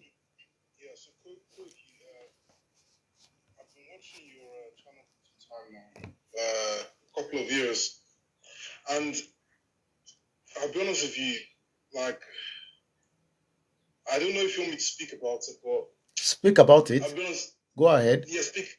You know, Sunday, bro. Yeah. What he did with what he's doing with Tinubu now. I'll be honest with you. We have to tell ourselves the truth, and I have to tell you the truth. I won't lie here. It's not good. What is not good? No, we talk about what is not good about it. Explain. Right. A lot of us people that were following Yoruba Nation for a long time, like we feel disappointed in him, right? And the reason why we feel disappointed in him is not because it's not really just because of how we support Tinubu. It's also because we feel that like he has he's dropped Yoruba Nation. Because when is the last time, even you, but I've not seen Sonny Boy mention Yoruba Nation in public in a long time. Last time I seen him in public, he was saying, anyone in Yorùbáland that doesn't vote for Tinubu, people will die, people will come to harm's way, and all these things, right? And you know, for a long time, he was the face of the Yoruba Nation movement, and he's put a lot of shame, right, on the movement. Right? What part of Nigeria are you from? Lagos. No, you're Yoruba? Yeah. My father's from Kogi State. My mom's from Lagos. Okay, so when I was 12 years old. That's how so you're currently in UK? Yeah. So when was the last time you visited Kogi State? 2014. 2014. You probably don't even know what it looks like anymore. I'll be honest with you, it's got much worse. So should we? When do you think that? Okay, let's put it this way: in the context of when actually do you think that the Yoruba Nation would come true with the way we were doing it? At what point do you think we'll come true? In the next 2 years or before that? What time frame were you looking at?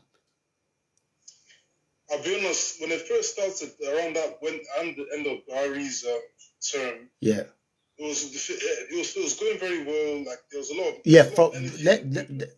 I just wanted to know from that time, what was your expectation? How soon do you think we were going to achieve it? That's just I wanted to know. Within 5 to 10 years, maybe. So that means we've already done 5 years. So we got 5 more years, right? So that means you're looking at by 2032. Right? So that means by 2032, adding that to the 14 years that you've been to Kogi State, do you know that Kogi will no longer be a land for you? I know. So what should we, okay, all right. So what should we do to resolve the insecurity while we were still asking for the Yoruba nation and Nigeria? What should we have done? Okay. How do we secure Kogi State that you are from? How do you expect us to secure it? Koiki, the idea of asking for Yorùbáland, right, like, do you know the people that don't want Nigeria to divide? No, don't let us deviate. Let's go straight to the question and answer. How do you want us to protect your land, Kogi State, that you have not been in the last 14 years? Right.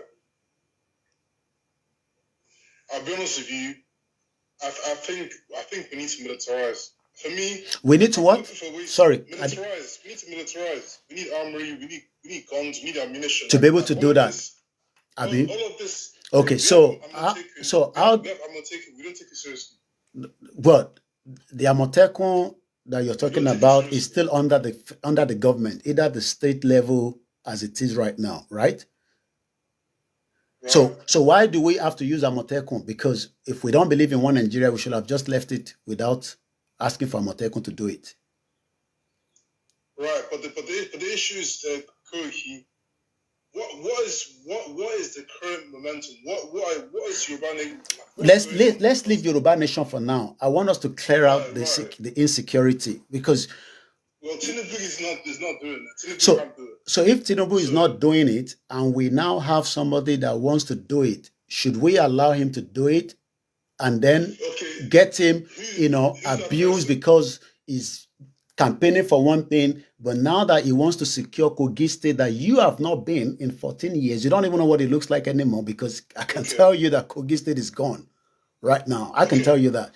So should we let Tinubu, that is not going to do it, continue until 2031? Because Tinubu will win election whether Igboho is there or not. We know that. He will rig himself in whatever way. We all know the way politics works in Nigeria. But should we allow our people, your people, my people, because I'm from Ogun State, Kogi is still Yoruba land, should we let that place to be taken away by the Fulani? Well, Koiki, it looks like that's the case now.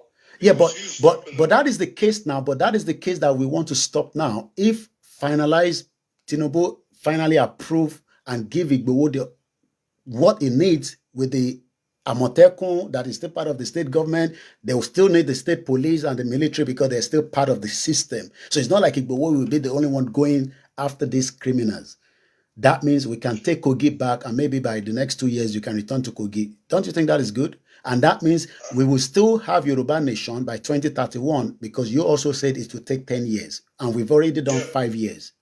But Koiki, like, I'll be honest with you, Sunday Igboho has not come out publicly and said that Tinubu has promised him a private militia to take, like, this is just what you're telling me now. This is the first time I've heard that Sunday Igboho even cares about Yoruba Nation. So you have not, hold on. So you have not heard Sunday Igboho himself. So definitely you've been watching your different videos posted by, the enemies and the Biafrans that doesn't like. So you have not, hold on. So you have not heard that Igboho is talking with the government to secure Yoruba land. You've never heard that before. You are hearing it for the first time. Koiki, listen to me.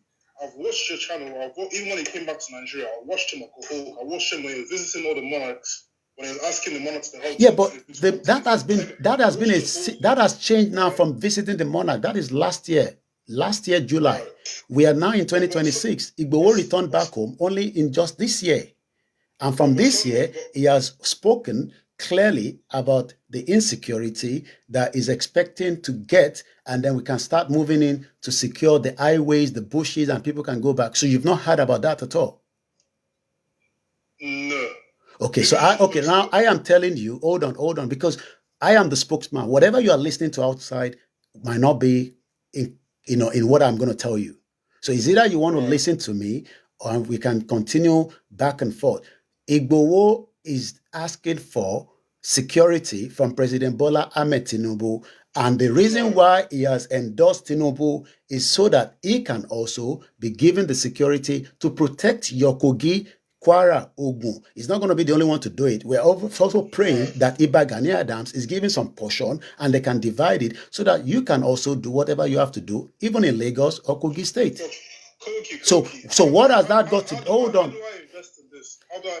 No, you don't have to invest in it because this is not going to be me. Hold on.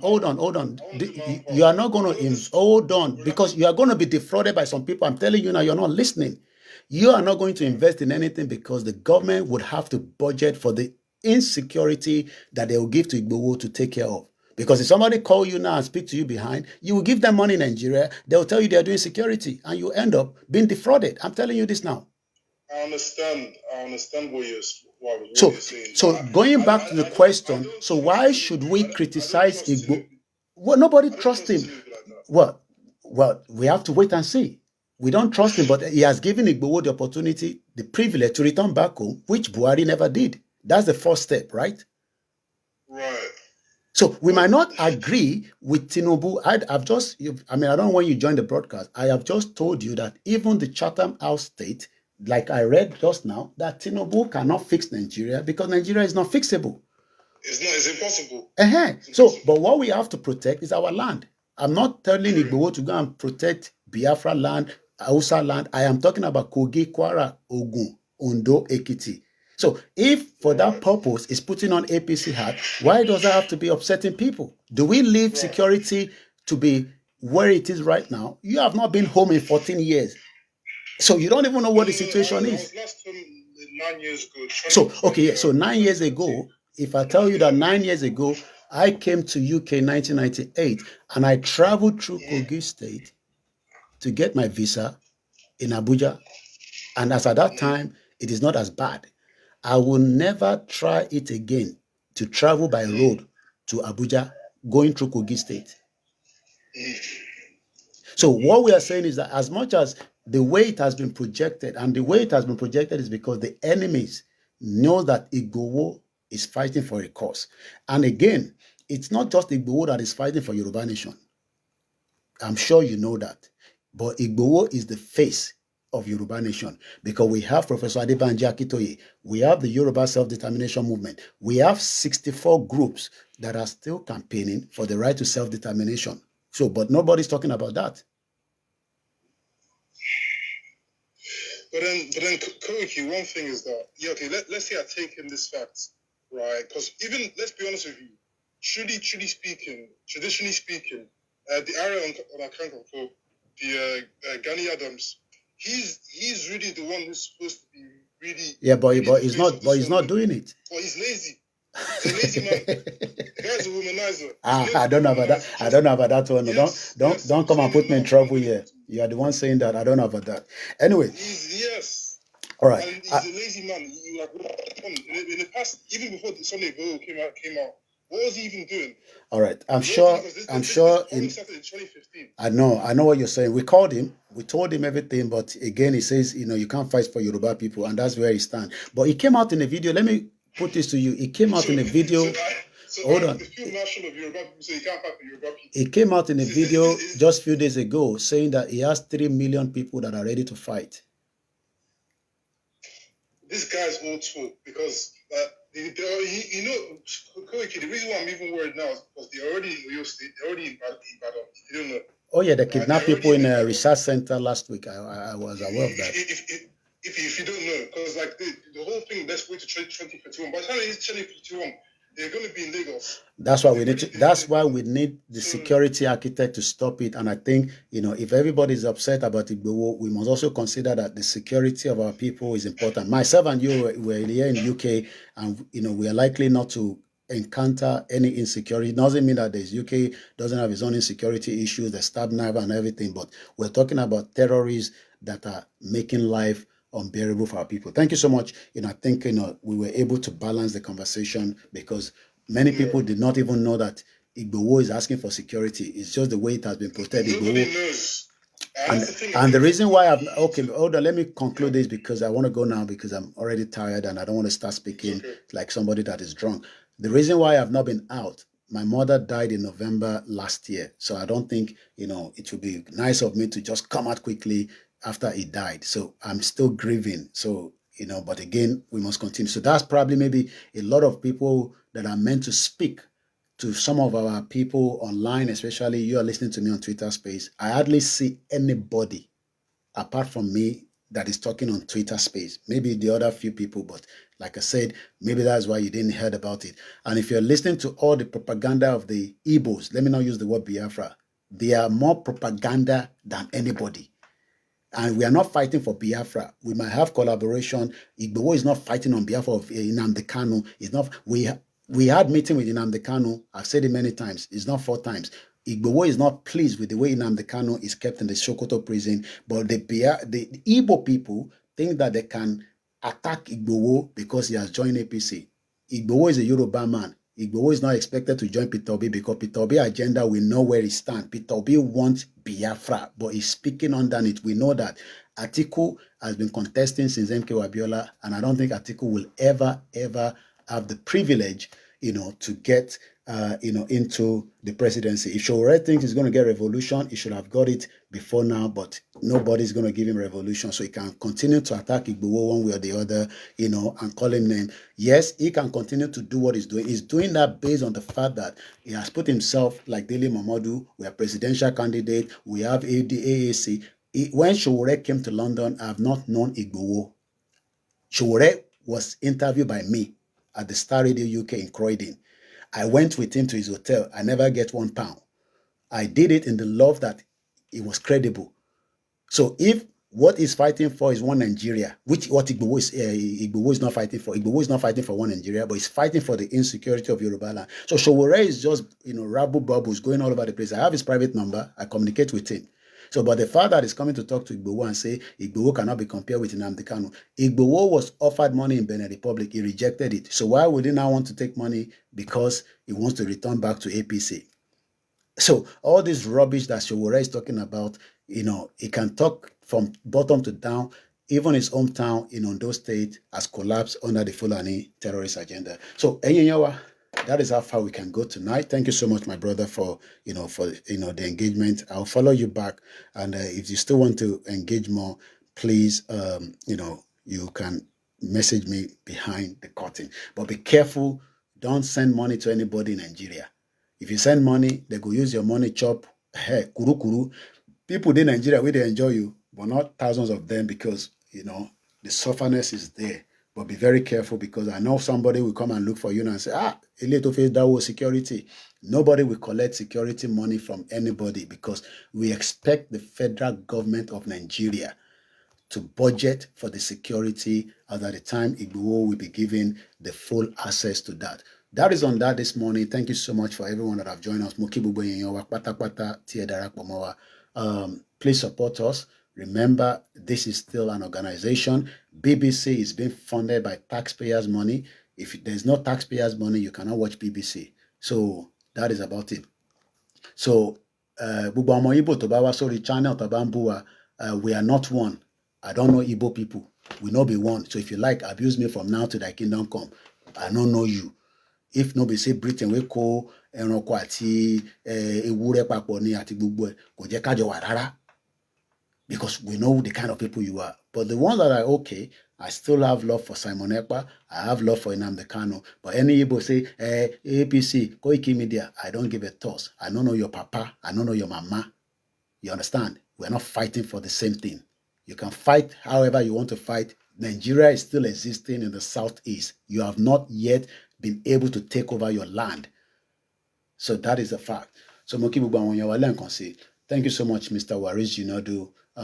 Thank you so much, Aziz Shakir Mokibubo Babawa Lade 22. We'll be back again. It might be another 5 days. I don't know. I'm very busy myself. I'm a family man. Don't expect me to come out every day. But there's a lot of short videos that we're going to be producing. Make sure you follow all the channels and you'll be able to engage as well. If you have anything to discuss, musakalam@gmail.com. Follow us on Koikimedia WhatsApp group where information will be projected as well. Mo kí gbogbo alẹ́ nǹkan sí o. Ilẹ̀ Yorùbá tá à ń jà fún àdílẹ̀ lè rí. Ìgbà wo la fẹ́ débẹ̀? Don't ask me. Ṣá máa débẹ̀? Yes. I spoke to a British lady tí mo bá sọ̀rọ̀ lẹ́ẹ̀kan. It says within 10 years. So why are we worried that in 5 years we've not got Yorùbá nation? Tó o bá lè dúró pé ká fi gba Yorùbá nation, ìwọ náà jáde kò bẹ̀rẹ̀ sí í ṣe tó yẹ kó ṣe. The unitaries are still working. They are divided. It's 2 sections with them as well. But one thing is, kò sí ọmọ Yorùbá kan tó máa gba Yorùbá nation. Tẹ́ máa lé àwọn kan lọ. Gbogbo àná la jẹ́ máa wà níbẹ̀. So that's about it. Oranyola Masun. Koikimedia bringing the work closer to your doorstep. Iṣẹ́ wa fúnlẹ̀ wa, forílẹ̀ ibi wa, kágbéga, kágbéga, kágbéga fálérí. Ìgbàgbọ́ wa ni pé bàtí bẹ̀rù la bọ́ mọ́. Ká ṣiṣẹ́, ká ṣiṣẹ́, ká ṣiṣẹ́, ká jọlá. Ìṣọ̀kan àtòmìnira ní kẹ̀jẹ́ ká máa lépa. Tẹ̀síwájú fọ́pọ̀ ire àtòhun tó dára. Ọmọ Oòduà dìde, bọ́ sípò ẹ̀tọ́ rẹ. Ìwọ ni ìmọ́lẹ̀ ògo adúláwọ̀. Yorùbá nation, no going back. Tẹ́ bá dẹ̀ ti sọ pé going back yẹn kò ń ṣe fún ẹ̀yin mọ́. You have the right. Moving train ni. Like my mother used to say, nobody has been forced into Yoruba nation, Oodua nation. If you like, you stay in it. If you don't like, you walk away. Gbogbo ìtẹ́ bá ti ṣe, you'll be remembered according to the Awonile. But àwa tó kù, we continue the journey. I remain the last man standing. Thank you so much, Mr. Femi Adeyemi. Àwọn ló welcome mi ní Birmingham pẹ̀lú àwọn ọkùnrin mi kan tí mo fẹ́ kí n dárúkọ wọn. Thank you so much to everyone. And hopefully, maybe when I'm back again in Nigeria, I will make it more official. My last trip was not official. It was personal. Thank you so much. God bless you all. God bless everyone. Good night.